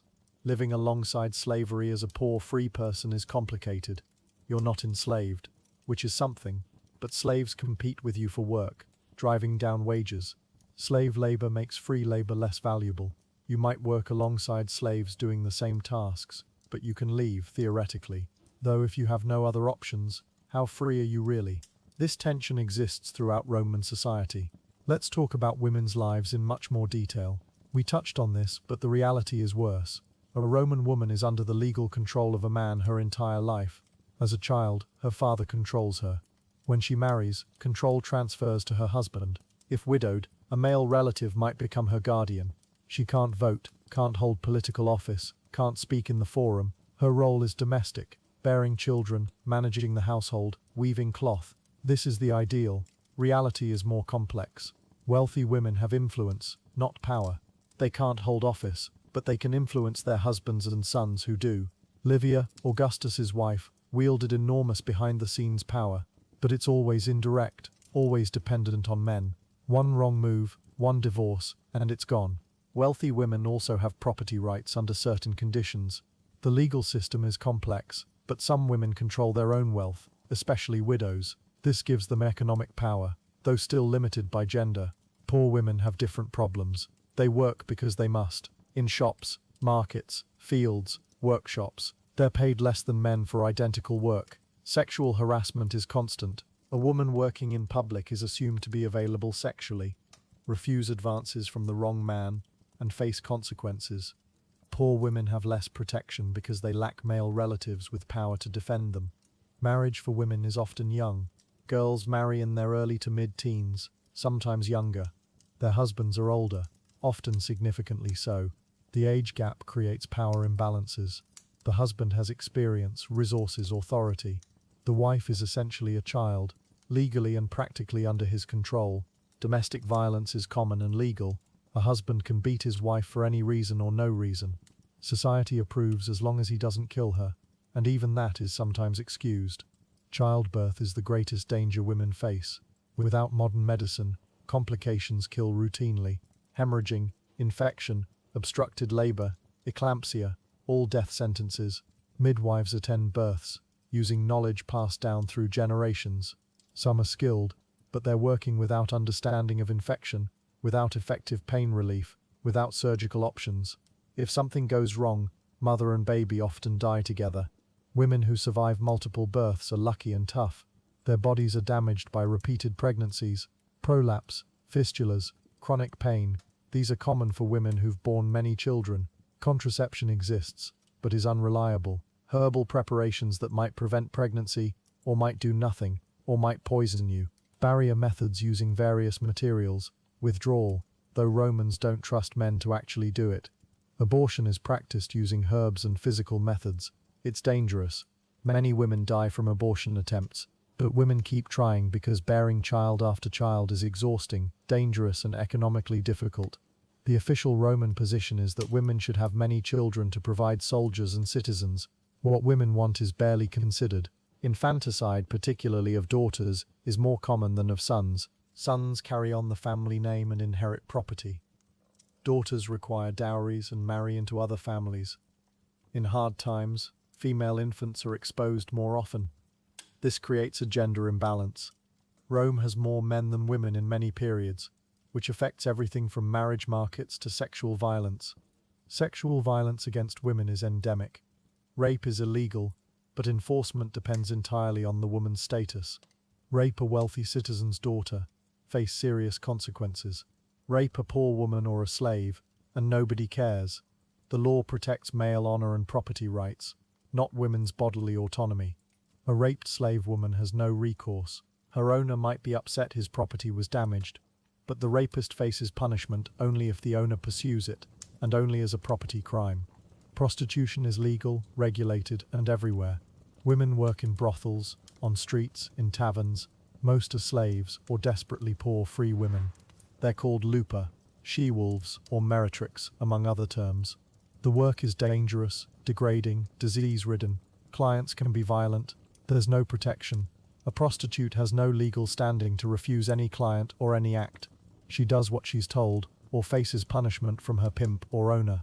Disease spreads rapidly. Syphilis won't arrive until after Columbus, but other sexually transmitted infections exist. Without treatment, they cause chronic pain, infertility, madness, death. Women's healthcare beyond midwifery is minimal. Female doctors exist but are rare. Male doctors examine women, which is considered scandalous by some and necessary by others. Medical knowledge about female bodies is limited and wrong. Theories about wandering wombs, hysteria caused by sexual frustration, all nonsense but believed. Treatments are accordingly ineffective or harmful. Let's discuss children's lives beyond what we've mentioned. Infant mortality is roughly 50%. Half of all children die before age 10. Think about that. Every family expects to lose children. It's normal. Parents love their children but can't afford to become too attached until the child proves they'll survive. This creates a strange emotional distance. You care, but you protect yourself from inevitable grief. Children who survive face their own dangers. Disease, malnutrition, accidents, abuse. Child labor is universal among the poor. By age 6 or 7, children work. They help in family businesses, hired out for wages, apprenticed to learn trades. There's no concept of childhood as a protected, innocent time. Children are small adults, expected to contribute. Education for most children is non-existent or minimal. Wealthy boys attend schools, learn reading, writing, arithmetic, rhetoric, Greek. They're groomed for leadership.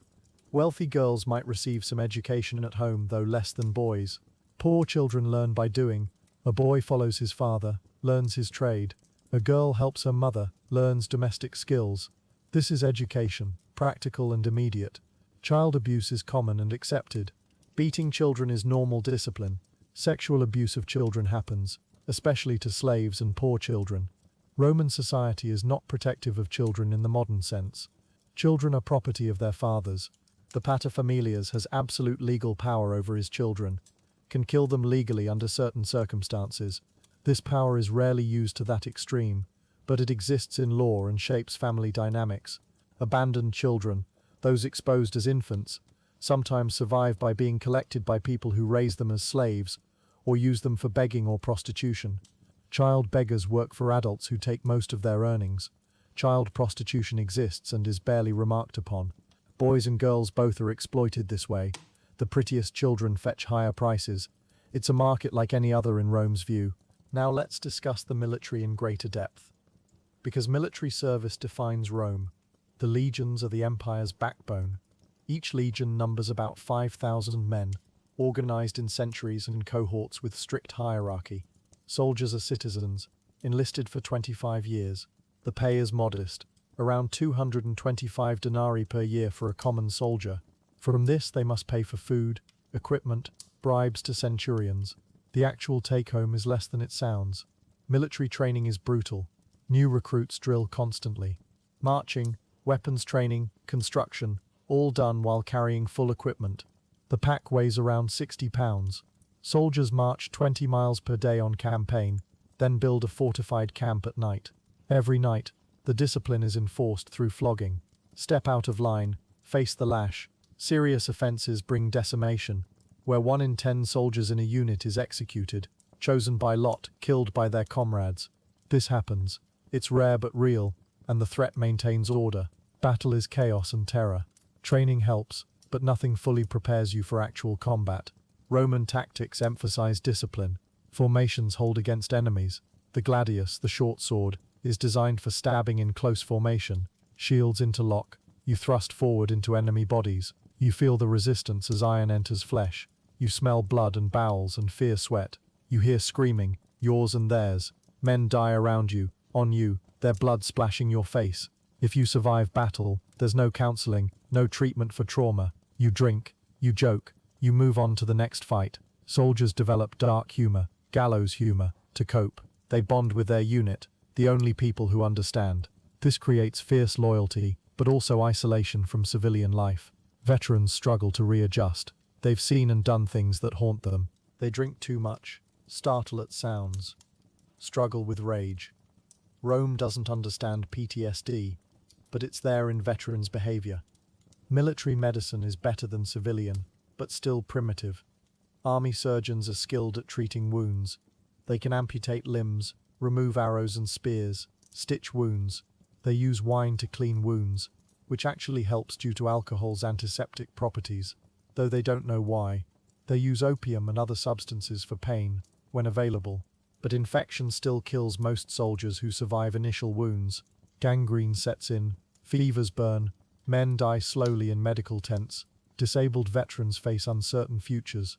If you survive to retirement, you get land and money, but many are broken by service. Missing limbs, chronic injuries, psychological damage, they receive no ongoing support. Some become beggars, some use their savings to buy businesses, some drink themselves to death. Rome uses them up and discards them. Let's discuss entertainment beyond the games. Rome has theatres presenting comedies and tragedies, often Greek plays translated to Latin or original Roman works. The performances are elaborate, with masks, costumes, music. Theatre is popular across all classes, though the wealthy have better seats. The plays often mock politicians, explore moral questions, provide social commentary. It's one of the few places ordinary people can hear criticism of the powerful, disguised as entertainment. Music is everywhere in Rome. Street musicians play for coins. Professional musicians perform at banquets and festivals. Instruments include pipes, lyres, drums, horns. The music is different from modern music, using different scales and modes. Some sounds Eastern to modern ears, some Greek. Singing is common, work songs and drinking songs, and religious hymns. Music provides rhythm for labor, entertainment for leisure, worship for religion. Gambling is extremely popular despite being technically illegal. Dice games happen in taverns, streets, anywhere. Board games like Ludus Latrunculorum, a strategy game, are played by all classes. Betting on chariot races and gladiator fights is common. Romans love gambling, the thrill of chance, the hope of winning. It's another escape from grinding poverty. Drinking culture is intense. Wine flows constantly at social gatherings. Roman banquets convivia feature elaborate meals with entertainment. Guests recline on couches, eating with their hands, throwing bones and scraps on the floor. Slaves clean up. The courses are numerous, the portions large. Vomitoriums, despite popular myth, are not rooms for purging food to eat more. They're just exits from amphitheaters. But wealthy Romans do induce vomiting sometimes to continue eating at banquets. Gluttony is a form of conspicuous consumption, showing off wealth through excess. For the poor, meals are quick and functional. Bread, porridge, maybe vegetables, garum for flavor. You eat to survive, not for pleasure. The contrast between rich banquets and poor meals is stark. Wealth inequality is visible in every aspect of life, especially food. Food supply is Rome's constant concern. The city needs grain constantly. Egypt supplies much of it, shipped across the Mediterranean. If harvests fail, or shipping is disrupted, famine threatens. The grain dole prevents total catastrophe, but it's not enough for everyone. Food prices spike during shortages. The poor starve first. Riots happen over bread prices. The government knows this, and works to keep grain flowing. Bread and circuses aren't just cynical, they're survival strategy for maintaining order. The grain itself is often infested with weevils and other pests. You pick them out or eat them for protein. Moldy grain is common, potentially containing ergot fungus that causes hallucinations and illness. But you're hungry, so you eat it anyway. Food poisoning from spoiled food is so common it's barely worth mentioning. You're sick regularly from something you ate. You'll recover, or you don't. Preservation techniques include salting, smoking, pickling, and using honey. These work but change the food. Salted meat is incredibly salty, requiring soaking before cooking. Smoked food tastes of smoke. Pickled vegetables are sour. Honey-preserved fruits are very sweet. Fresh food, when available, is a luxury. Seasonal eating isn't a choice, it's necessity. The elite eat exotic animals and plants from across the empire. Flamingo tongues, dormice, ostrich, peacock, all status symbols. The poor eat pigeons, rats if desperate, any protein available. Dogs and cats are pets for the wealthy, potential food for the starving. Horse meat is eaten, though Romans prefer not to. Standards change when you're hungry enough. Let's talk about the water supply more. The aqueducts are engineering marvels, using gravity to bring water from mountains into the city. 11 major aqueducts supply Rome at its peak, delivering over 1 million cubic meters of water daily. That's more water per person than many modern cities. The problem isn't quantity, it's quality and distribution. The aqueducts are mostly underground or built on impressive arches. They flow into reservoirs, castellum aquae, which distribute water to public fountains, baths and private homes of the wealthy. The engineering is sophisticated. Settling tanks remove some sediment. The gradient is precisely calculated, but the pipes are lead, constantly leaching poison into the water. Water pressure is minimal. There are no pumps. Water flows by gravity. Upper floors of insula never get piped water. You carry it up or pay someone to. The wealthy have running water in their homes, fed from private connections they pay for. This creates a literal and figurative hierarchy. Water flows down to the wealthy and stops before reaching the poor. Public fountains run constantly, spilling water that drains into the streets. Waste, you think? But constant flow prevents stagnation. The Romans understand that standing water becomes foul, though they don't know about bacteria. The constant flow is intentional engineering. Still, water pooling in streets mixes with sewage, creating the nightmare we described earlier. The Tiber River is Rome's original water source and still used by many. It's also the sewer's outlet. Upstream from the city it might be relatively clean. By the time it flows through Rome and downstream, it's an open sewer. But people still use it because it's free and accessible. Tanning leather, washing clothes, bathing, all happen in the Tiber. The water quality is horrific, yet Romans keep using it because they have no choice or don't know better. Floods are regular. The Tiber floods Rome frequently, every few years. Water rushes through low-lying areas, destroying property, killing people caught in the surge. The floods bring sewage, corpses and debris into the city. Cleanup is difficult. Disease outbreaks often follow floods as contaminated water spreads infection. Romans accept this as normal. The river gives and the river takes away. Let's discuss disease in more gruesome detail. Malaria from the marshes around Rome causes recurring fevers. Victims burn with fever, shake with chills, sweat profusely. The parasites destroy red blood cells. You become anemic, weak, jaundiced. Children die quickly. Adults might survive but suffer relapses throughout life. Each bout weakens you more. There's no cure. Quinine bark from South America won't reach Europe for over 1,000 years. You just endure or die. Typhoid fever spreads through contaminated food and water. High fever, delirium, weakness, and characteristic rose-colored spots on the chest. You lie in bed burning with fever, not fully conscious. Intestinal perforation can occur, spilling gut contents into your abdominal cavity. This means sepsis and agonizing death. Survival takes weeks of recovery, assuming you survive. Merry lifelong immunity, but are weakened permanently. Dysentery, bloody diarrhea from bacterial or parasitic infection, is extremely common. You evacuate liquid stool mixed with blood and mucus. Dehydration sets in quickly. Children die fast. Adults die slower but just as dead. Treatment is rest and fluids, which helps if you can keep water down. Often you can't. The dehydration causes organ failure. You die shriveled and weak. Tuberculosis, consumption, the white plague, kills slowly. The bacteria destroy lung tissue. You cough constantly, producing bloody sputum. You lose weight no matter how much you eat, wasting away. Night sweats soak your bedding. Fever comes and goes. The disease takes months or years to kill. You're contagious the whole time, spreading it to everyone around you. Crowded living conditions ensure TB spreads efficiently. Whole families die.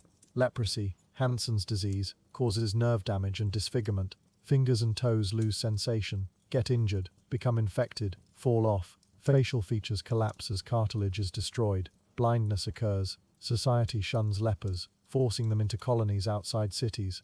The disease progresses slowly over years. Modern medicine can cure it. Roman medicine can't. You live as an outcast until death. Smallpox, when it arrives with the Antonine plague, will be devastating. High fever, followed by a rash that becomes fluid-filled pustules covering the entire body. The pain is excruciating. The disfigurement is permanent for survivors. Blindness is common. Death rates are 20 to 30%, higher in some populations. It will sweep through Rome, killing millions, including an emperor. But that's still years away from our time period. Measles, possibly the other culprit in the Antonine plague, seems mild by comparison but kills plenty. High fever, distinctive rash, cough. Complications include pneumonia, encephalitis, both deadly. Children are especially vulnerable. Measles will spread through populations like wildfire once it arrives. Parasitic worms are in almost everyone. Roundworms, tapeworms, hookworms, flukes, all taking up residence in intestines. They compete for nutrients, causing malnutrition even when food is adequate. Heavy infestations cause abdominal pain, diarrhea, anemia. Some worms grow huge, tapeworms reaching lengths of many feet inside you. They're passed in stool, visible, disgusting, yet impossible to fully eliminate with Roman medicine. Dental health is a nightmare. Without fluoride, proper cleaning or dental care, teeth decay rapidly. Abscesses form, pockets of infection in the jaw. The pain is excruciating, throbbing, relentless. It affects your entire head, makes eating impossible, sleeping impossible. The infection can spread to your brain, killing you. Treatment is extraction without anesthesia. Someone holds you down while a tooth puller yanks the infected tooth with pliers. You scream, bite down on leather, bleed profusely. The pain is immediate and intense, but it's better than the abscess, usually. Sometimes extraction causes worse infections. You take your chances. Eye infections are common. Trachoma, a bacterial infection, causes scarring of the inner eyelid, eventually scratching the cornea and causing blindness. It's spread by flies and poor hygiene. Many Romans are partially or fully blind from trachoma. Cataracts cloud the vision of many older people.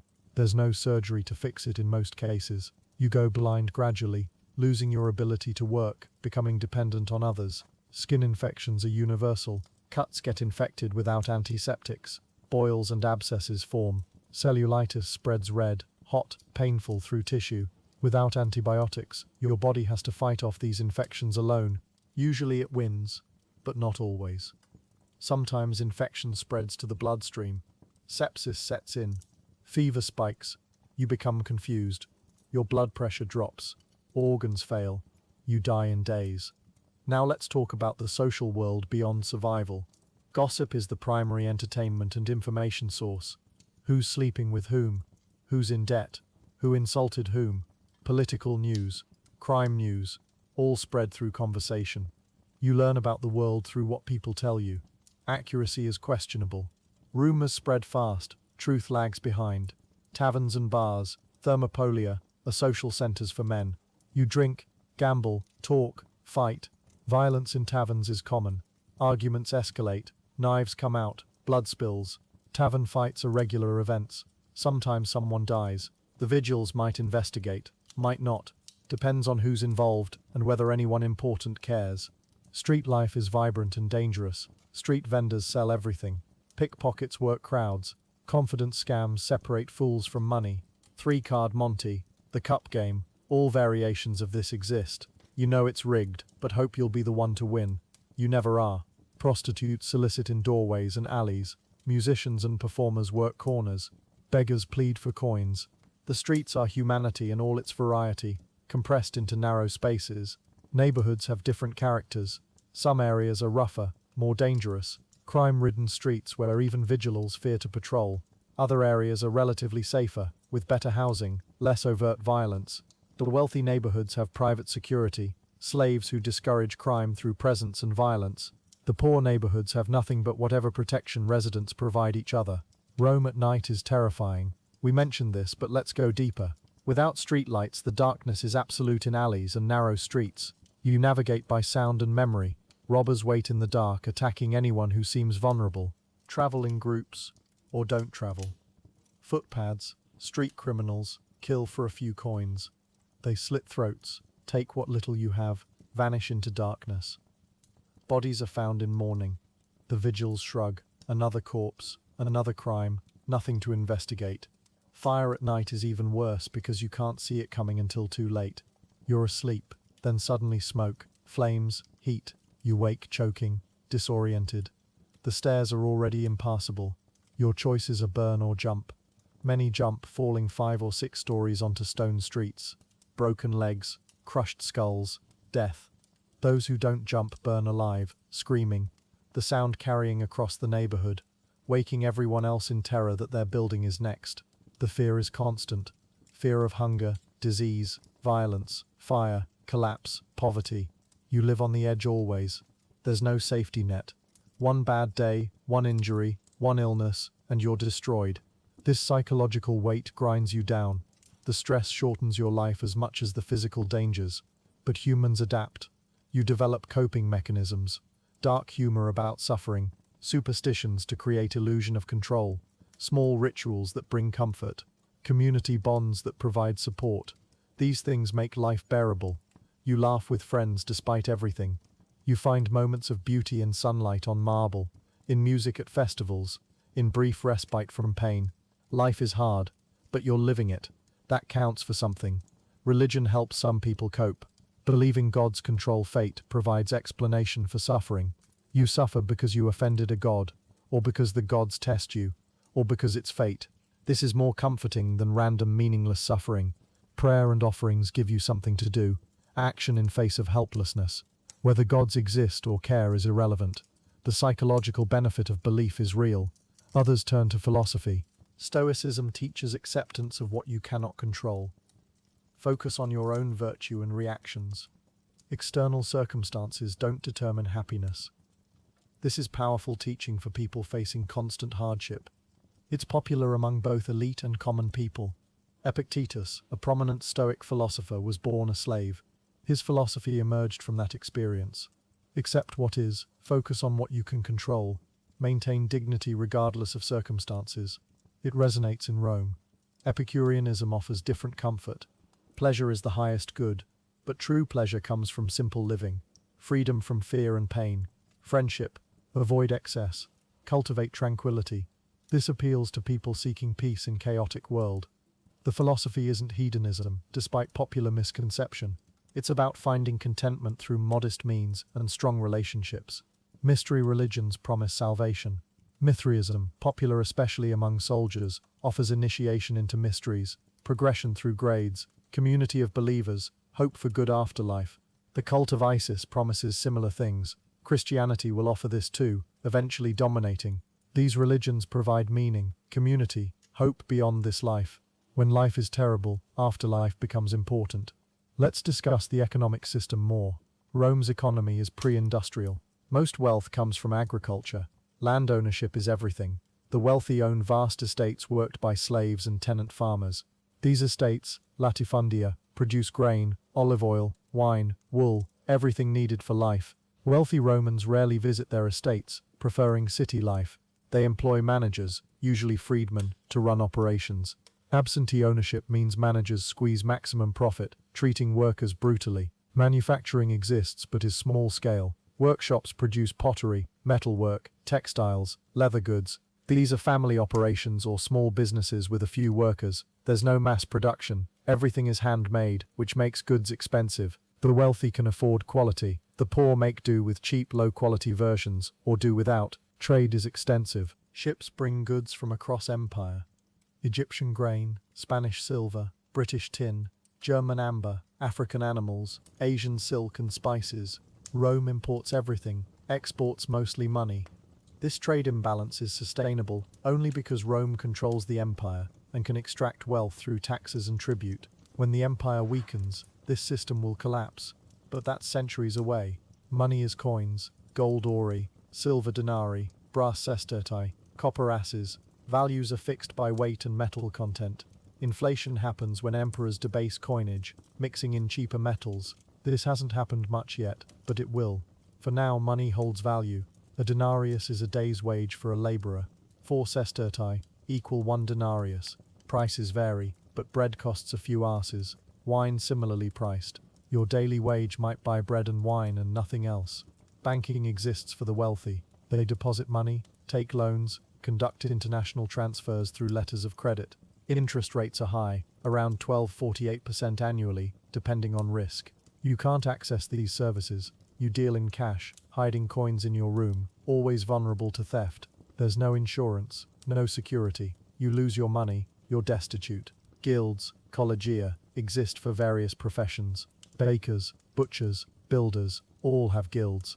They provide some professional standards, social support for members, funeral benefits. Joining requires fees you might not afford, but guilds also limit competition, keep wages down, protect established members. They're both helpful and restrictive. Patronage networks dominate society. Wealthy patrons have hundreds of clients who visit each morning, the salutatio, to pay respects and receive gifts. Maybe food, maybe money, maybe just acknowledgement.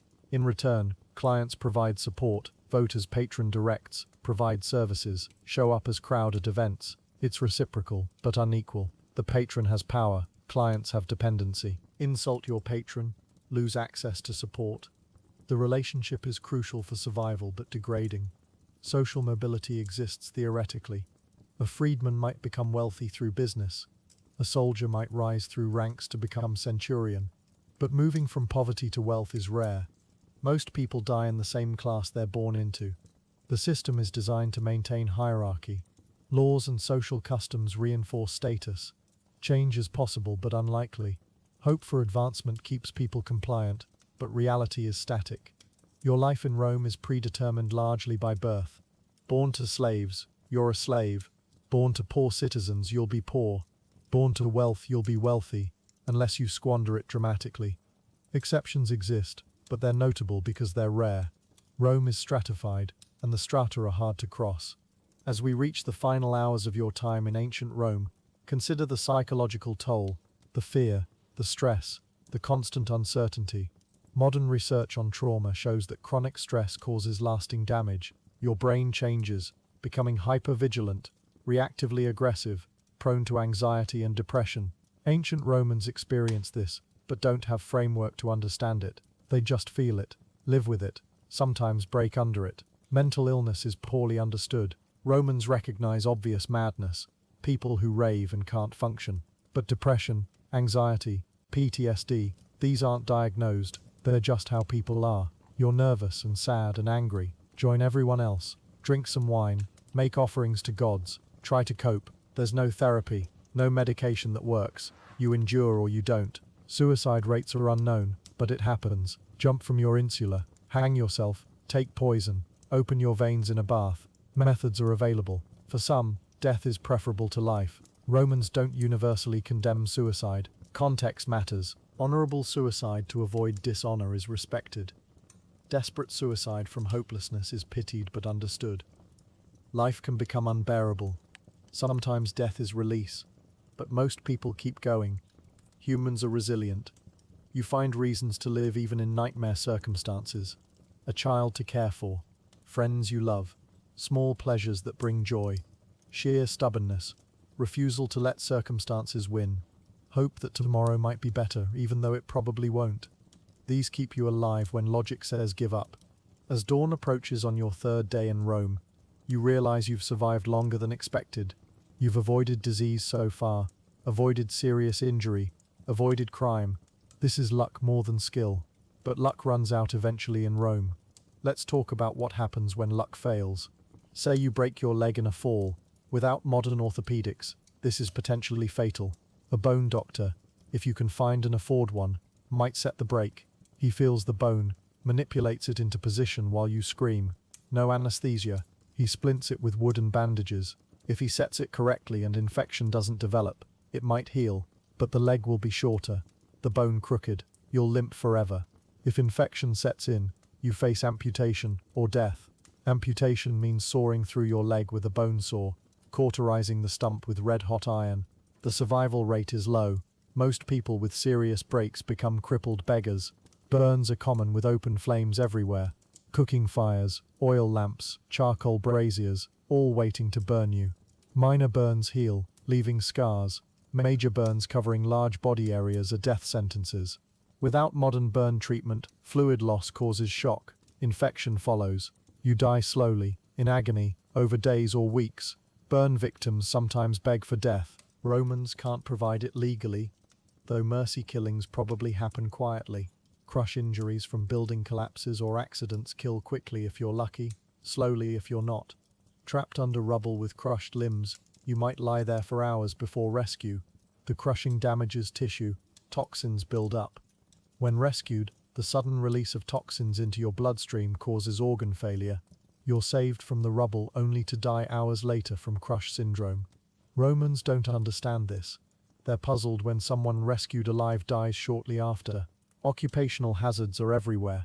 Construction workers fall, dock workers get crushed by cargo, miners breathe toxic dust and gases, tanners work with poisonous chemicals, metal workers breathe lead and other metal fumes, fullers stand in urine all day, damaging their skin and lungs. Every occupation has risks. There's no workplace safety. You accept the risks or starve. Let's discuss the moral universe of Rome more deeply. Roman values are alien to modern sensibilities in many ways. Virtus, manliness, courage, excellence, is the highest virtue for men. It's demonstrated through military service, competition, domination. Dignitas, dignity, means maintaining your status and honor. Insult to dignitas, demands response, often violent. Gravitas, seriousness, proper demeanor, shows you're worthy of respect. These values create a one-shame culture, where reputation is everything. But these values apply mainly to elite men. For everyone else, survival is the primary value.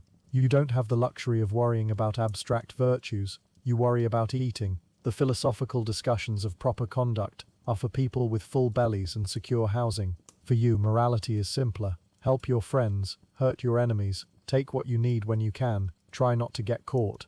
Roman religion is transactional. You give offerings to gods, they give blessings in return. It's due to des. I give that you may give.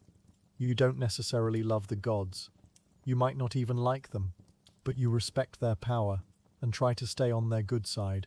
Fail to make proper offerings, and bad things happen. The gods are easily offended and quick to punish. Lightning strikes, illness, bad luck, all potentially divine punishment for religious failures. Magic and superstition fill the gaps religion leaves. Amulets ward off evil eye. Curses inscribed on lead tablets call down divine vengeance on enemies.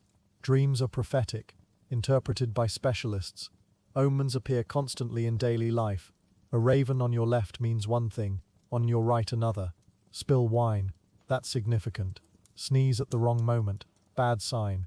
This creates anxiety because everything might be meaningful. You're constantly watching for signs, trying to interpret divine will. Fortune, Fortuna, is a major goddess. She's fickle, spinning her wheel, raising people up and casting them down randomly. This explains the inexplicable. Why does one person prosper while another suffers? Fortuna's whim. It's not fair, but it's explanation. You make offerings to Fortuna, hoping she'll favor you. She usually doesn't, but hope persists. Now let's discuss Roman spectacle beyond the games. Triumphs are massive parades celebrating military victories. The victorious general rides in a chariot through Rome, leading captured enemies in chains, displaying spoils of war. The crowds cheer, throw flowers. It's propaganda, demonstrating Rome's power and the general's glory. Behind the general, a slave whispers, "Remember you are mortal," tempering pride with mortality. The captured enemies, foreign kings and warriors, are paraded humiliated before being strangled in the Tullianum. The triumph is celebration and warning. Rome conquers all. Resistant processions with musicians, professional mourners wailing, actors wearing masks of ancestors. The deceased's accomplishments are recounted publicly. The body is cremated on an elaborate pyre, sometimes with valuable goods burned as offerings. Then the ashes are placed in an urn, stored in a family tomb. For the wealthy, death is as much show as life was. Public buildings dominate Rome's landscape. The Forum Romanum, political and commercial center, is surrounded by temples, basilicas, monuments. The Forum of Trajan, built decades ago, is the grandest yet, with massive basilica and libraries. The Pantheon, temple to all gods, has the largest unsupported dome in the world even today. These buildings are impressive, designed to awe. They succeed. Standing before them, you feel small, insignificant, which is the point. Roman power is made physical in stone and marble. Aqueduct arches stride across the landscape like stone giants. The engineering is masterful. Water flows from miles away, maintaining precise gradients, crossing valleys on arches, delivering millions of gallons daily. The Aqua Claudia and Arnio Novus are particularly impressive, their arches visible for miles. They're functional art, beautiful and useful simultaneously, but beauty is only for those who can afford to appreciate it. You're too busy surviving to marvel at architecture. The buildings are background to your struggle. You notice them only when they're relevant to your needs. A temple where you might find charity, a basilica where legal business happens, the Colosseum where free entertainment distracts from hunger. The buildings serve the empire's purposes, not yours. Let's talk about Rome's relationship with its empire. Rome is the center, caput mundi, head of the world. Everything flows to Rome, grain from Egypt, olive oil from Spain, wine from Gaul, slaves from everywhere. The provinces exist to support Rome. They're exploited systematically through taxes, tribute, corruption. Provincial governors get rich extracting wealth. Rome gets supplies. The provincial populations get Roman law and peace. The Pax Romana, at the cost of their freedom and resources. Roman citizenship is valuable but limited. Citizens can't be crucified, have rights to trial, can appeal to emperor, but most empire residents aren't citizens. They're subjects, peregrini with fewer rights. Citizenship can be granted for military service or bought for large sums. It's a status marker worth pursuing, but it doesn't solve poverty or prevent disease. A poor citizen is still poor. The empire is vast, but information travels slowly. Orders from Rome take weeks to reach distant provinces. Provincial governors have significant autonomy because Rome can't micromanage. This creates opportunity for corruption and independence. Some governors rule their provinces like personal kingdoms until Rome notices and intervenes. The empire works through shared language, Latin in West, Greek in East, common law, roads, military presence, but it's always somewhat fragile, held together by force and self-interest. Rome's military power is the ultimate guarantee of empire. The legions are stationed on frontiers, deterring invasions, suppressing revolts. The mere threat of legions usually suffices. Rebel, and legions arrive to destroy your people. The Romans are thorough in vengeance. Towns that resist are razed. Populations are enslaved. The message is clear: obey or die. Most people obey, but maintaining the military is expensive. Soldiers must be paid, equipped, fed. Legionary bases are small cities themselves, requiring massive supply chains. The cost is borne by provincial taxes and plunder from new conquests. When conquests slow, as they have in recent decades, the economic model strains. Rome relies on expansion. Without it, problems emerge. But that's future worry. For now, the system functions. Let's return to daily life and discuss clothing production. Wool is the primary fabric from sheep throughout the empire. The wool is sheared, washed, combed, spun into thread, woven into cloth, fulled in urine to thicken it, dyed if color is wanted. This entire process is labor-intensive. Much is done by women in households, spinning and weaving. Professional textile workers exist in workshops producing bulk fabric. The spindle whorl is women's constant companion, spinning thread whenever hands are free. Linen comes from flax, grown and processed similarly to wool. It's lighter, good for hot weather, more expensive. The wealthy wear linen tunics in summer. You wear wool year-round because it's what you have. Cotton exists but is rare and expensive, imported from India. Silk is even more expensive, also from trade routes east. Only the very wealthy wear silk. Dyeing cloth is a specialized skill. Different dyes produce different colors. Madder root for red, woad for blue, saffron for yellow. Purple is most expensive. Made from murex snails, thousands of them for small amounts of dye. Purple is restricted by law to emperors and highest officials. Wear purple if you're not entitled. Face punishment.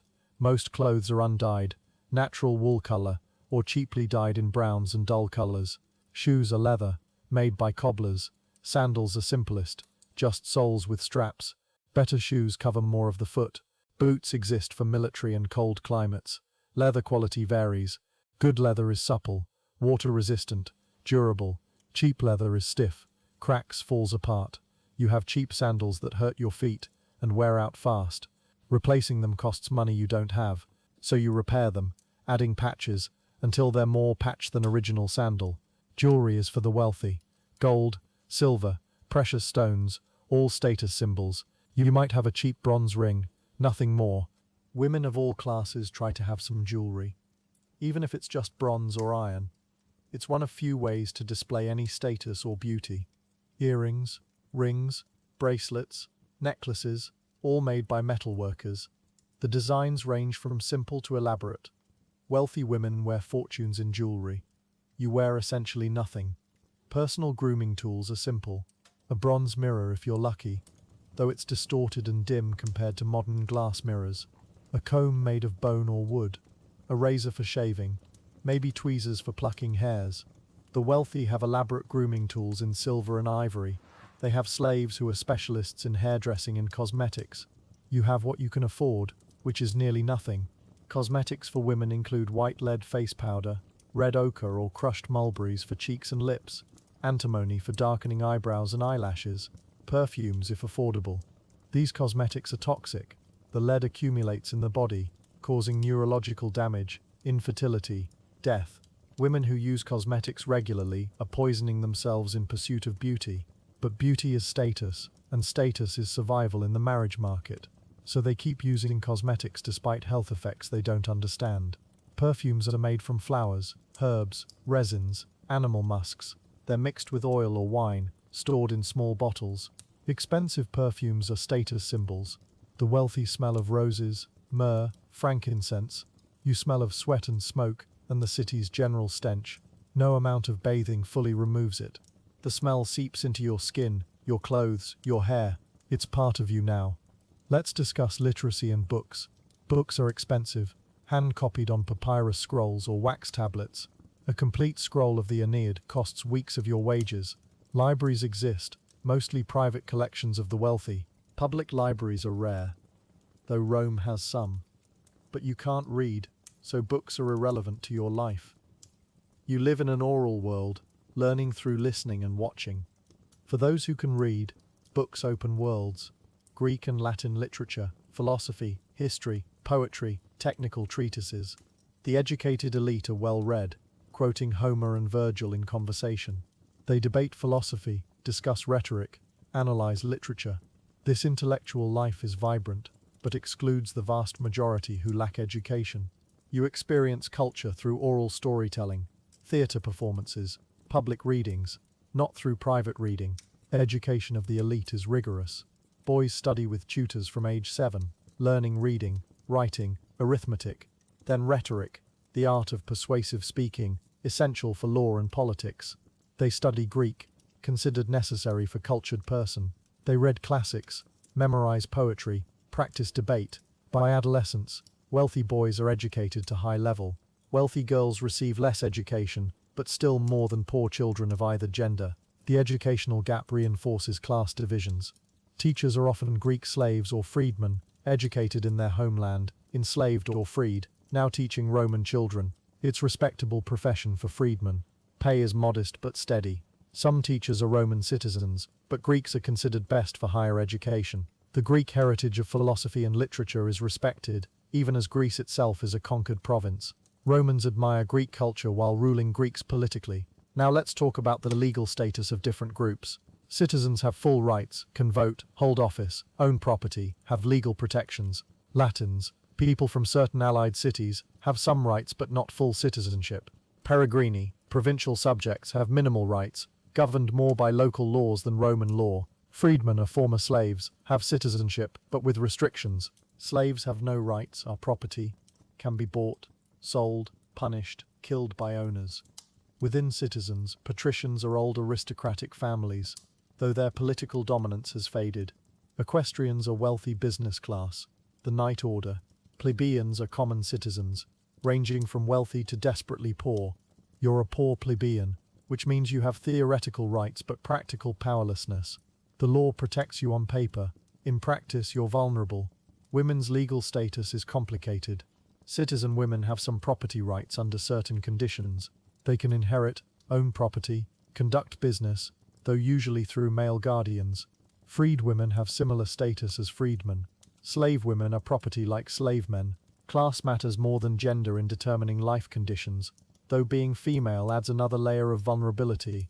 Children are under absolute authority of their paterfamilias until he dies or legally emancipates them. This includes adult children. A 40-year-old man with living father is still legally under paternal authority. The father can refuse permission for marriage, can take adult children's earnings, can disinherit. It's patriarchal system to extreme degree. Mothers have affection and influence, but no legal authority over children. Adoption is common, especially among the wealthy. Emperors adopt successors. Wealthy men without sons adopt heirs. Adoption creates legal family ties as strong as blood ties. An adopted son inherits like natural son. This allows strategic family alliances and succession planning. For adults adopted into wealthy families, it's life-changing fortune. But most people can't afford adoption's legal costs. The family structure is complex. The household, familia, includes blood relatives, slaves, freedmen, clients, all under the paterfamilias. This creates extended household of sometimes hundreds of people in wealthy homes. For the poor, family is more nuclear, parents, children, maybe a grandparent or unmarried sibling. But the concept of paterfamilias holds across all classes. Marriage customs differ by class. Elite marriages are political alliances, joining families and fortunes. Dowries are negotiated, contracts signed. Marriages can be dissolved by mutual consent or unilateral decision by husband. Divorce is common among the elite, remarriage usual. Augustus tried to regulate marriage and encourage childbearing through laws. They're widely evaded. The wealthy do what they want. Love is secondary to advantage in elite marriages. Poor marriages are simpler. You find someone compatible who can help you survive. Maybe there's affection, maybe not. There's no dowry to speak of, no formal contracts, just living together and being recognized as married. Divorce is informal too, you just separate. Without property to divide, it's simple if heartbreaking. Children complicate things. Who takes them? Who feeds them? These are the real questions, not legal niceties. Illegitimacy is stigmatized but common. Children born outside marriage have no legal father, reduced inheritance rights, social disadvantages. But among the poor, the distinction matters less. You're all struggling regardless of birth circumstances. The shame is more concern for those with status to protect. Let's talk about time and calendar. Romans use different timekeeping than modern systems. The day is divided into 12 hours of daylight and 12 of darkness, regardless of season. This means hours are longer in summer days, shorter in winter days. It's based on sundials, which don't work at night or cloudy days. So timekeeping is approximate. You know roughly what hour it is by sun position. But precision doesn't matter for your life. You work when it's light, sleep when it's dark, live by natural rhythms. The calendar is complex. Months have varying lengths. The year starts in March originally, though January is now first month. Days are named relative to 3 points. Calends, first day. Nones, 5th or 7th day. Ides, 13th or 15th day. You count backwards from these points. It's confusing compared to modern numbered days, but you don't plan far ahead, so detailed calendar knowledge is unnecessary. You know the season, approximately what month, what phase of the moon, that suffices. Religious festivals mark the year more than calendar dates. Saturnalia in December, Lupercalia in February, various other festivals throughout year. These structure time for you. You count 3 weeks after Saturnalia, rather than January 15th. The festivals are reference points, memorable events in repetitive year. Weeks are 8 days, with market day every 8 days. The 7-day week will eventually replace this, influenced by Christianity and Eastern customs. But now, the 8-day cycle is standard. Market day, Nundine, is when farmers come to town to sell produce. It's social event, political gathering, economic necessity. The city pulses with energy on market days. Now let's discuss what happens if you're arrested. Perhaps you're accused of theft, correctly or not. You're seized, brought before authorities. If you're citizen, you have right to trial. But trial doesn't mean what moderns think. There's no defense attorney provided. You defend yourself or hire an advocate if you can afford one. You can't. The accuser presents case. You respond. Witnesses testify. The judge decides based on evidence and his judgment. If convicted of theft, punishment depends on value stolen and circumstances. Minor theft might mean flogging, a number of lashes that leaves you bloody and scarred. Major theft could mean hard labor, enslavement, execution. There's no proportionality in modern sense. Punishment is harsh to deter crime. You face lashes, bear the pain, carry the scars forever, or you face worse. The system doesn't rehabilitate. It punishes as warning to others. Prison, as mentioned, is for holding, not punishment. But being held awaiting trial is itself punishment. The Tullianum is dark, damp, underground. You're chained, unfed except minimally, left in darkness with other prisoners. Disease spreads rapidly in the close quarters. Prisoners die before trial from illness or despair. If you're held weeks or months, you emerge broken, even if acquitted. Torture is legal for slaves. If you're enslaved or if you were once enslaved, you can be tortured to extract testimony. The methods are brutal.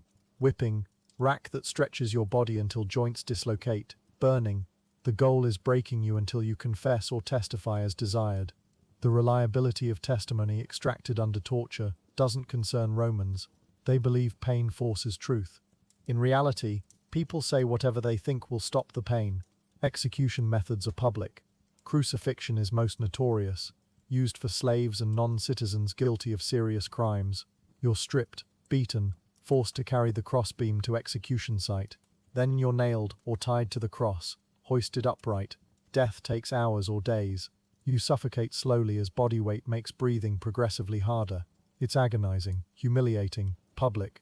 Viewers watch, some mocking, some pitying.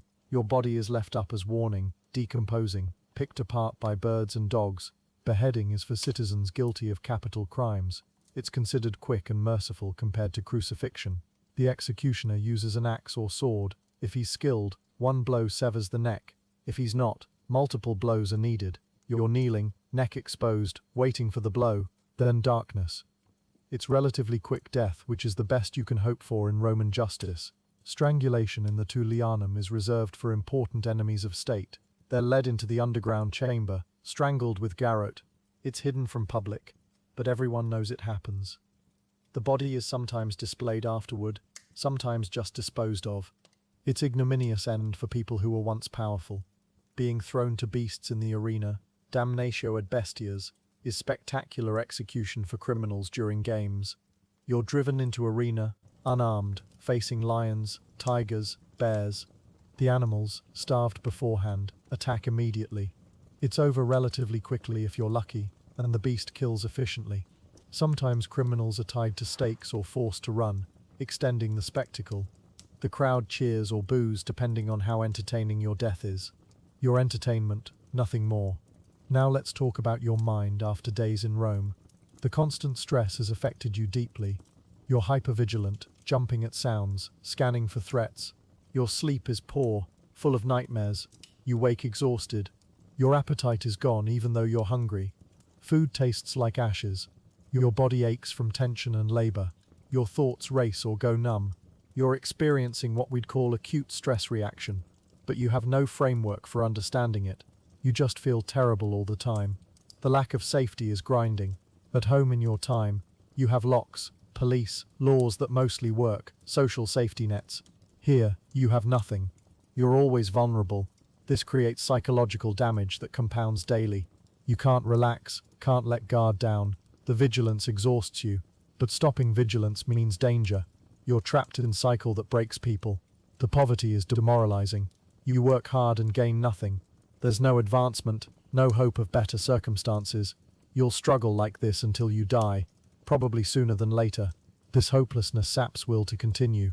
Why try when nothing improves? But you continue, because stopping means immediate death, so you persist in joyless survival. The disease around you is terrifying. Everyone coughs. Everyone has infected wounds. Everyone looks unhealthy. You know you're breathing the same air, touching the same surfaces, drinking the same water. You're going to get sick. It's not if, but when. This knowledge sits heavy, constant background dread. Every cough makes you wonder if this is it. Every pain might be the start of something fatal. The uncertainty is its own torture. The violence shocks you still, even after days. Humans hurting humans casually, legally, enthusiastically. The games, the beatings, the executions, all normalized. Children watch and cheer. This disturbs you deeply. You're from culture that condemns violence, or at least pretends to. Here violence is entertainment and social control. The moral disconnect is vast and troubling. You can't reconcile it. You just endure it. But you've also adapted in small ways. The smells bother you less, not because they're better, but because your nose adjusted. The noise fades into background. You navigate streets with more confidence. You know which areas to avoid, which vendors are least dishonest, when to keep your head down. You're learning survival skills despite yourself. Humans are adaptive. Even in nightmares we learn to function. You've made connections, tenuous as they are. The roommate who coughs might die soon, but right now they shared their bread with you yesterday. The worker at the construction site showed you easier way to lift stones. The bathhouse attendant warned you about pickpockets. These small kindnesses matter enormously. They're evidence that humanity persists even here. People help each other when they can, even though helping costs something. This gives you hope, small and fragile, but real. Let's talk about what you've learned about humanity through this experience. People in any era face similar fundamental challenges: staying alive, finding meaning, connecting with others. The specific circumstances change, diseases differ, dangers vary, technologies evolve, but the core human experience is universal. Romans love, fear, hope, suffer, like all humans everywhere and every when. The Romans aren't monsters, though their society is monstrous in many ways. They're products of their time, working with their understanding and resources. Many probably wish things were better. They suffer from the system they're born into. The enslaved obviously suffer, but even free Romans suffer from poverty, disease, violence. The system bruises nearly everyone. The elite benefit, but pay psychological costs. Maintaining power requires cruelty. Living in luxury while surrounded by suffering requires moral compartmentalization. Some wealthy Romans feel guilt, express it through charity or philosophy. Others embrace cruelty, or ignore suffering. They're humans with full range of moral responses, not uniformly evil or good. The capacity for cruelty and kindness exists in all people, all times. What differs is which capacity societies encourage. Rome encourages hierarchy, violence, exploitation. These become normalized. People who might be kind in other contexts commit cruelties here because it's expected, rewarded, or necessary for survival. Understanding this doesn't excuse cruelty, but explains it. Humans are shaped by cultures and circumstances, as much as by individual character. Your time in Rome is ending. You've survived almost 3 full days, which is achievement. You've experienced a tiny slice of what billions of humans lived through across centuries. Rome existed for over 1,000 years if you count from founding to fall of Western Empire. Countless people were born, lived, died in conditions like or worse than what you've experienced. They persevered. They found joy where they could. They loved, laughed, cried, lived fully despite everything. As you prepare to return to your time, take inventory of what you've learned.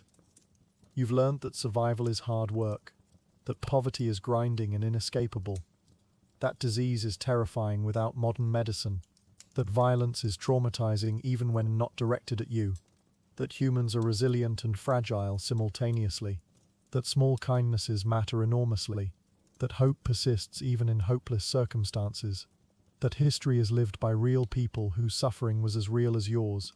You've learned gratitude too. Gratitude for modernity, for all its flaws. Indoor plumbing, antibiotics, rule of law, human rights, education, opportunity, safety, all modern gifts you took for granted. They're not perfect. Injustice still exists. Suffering continues.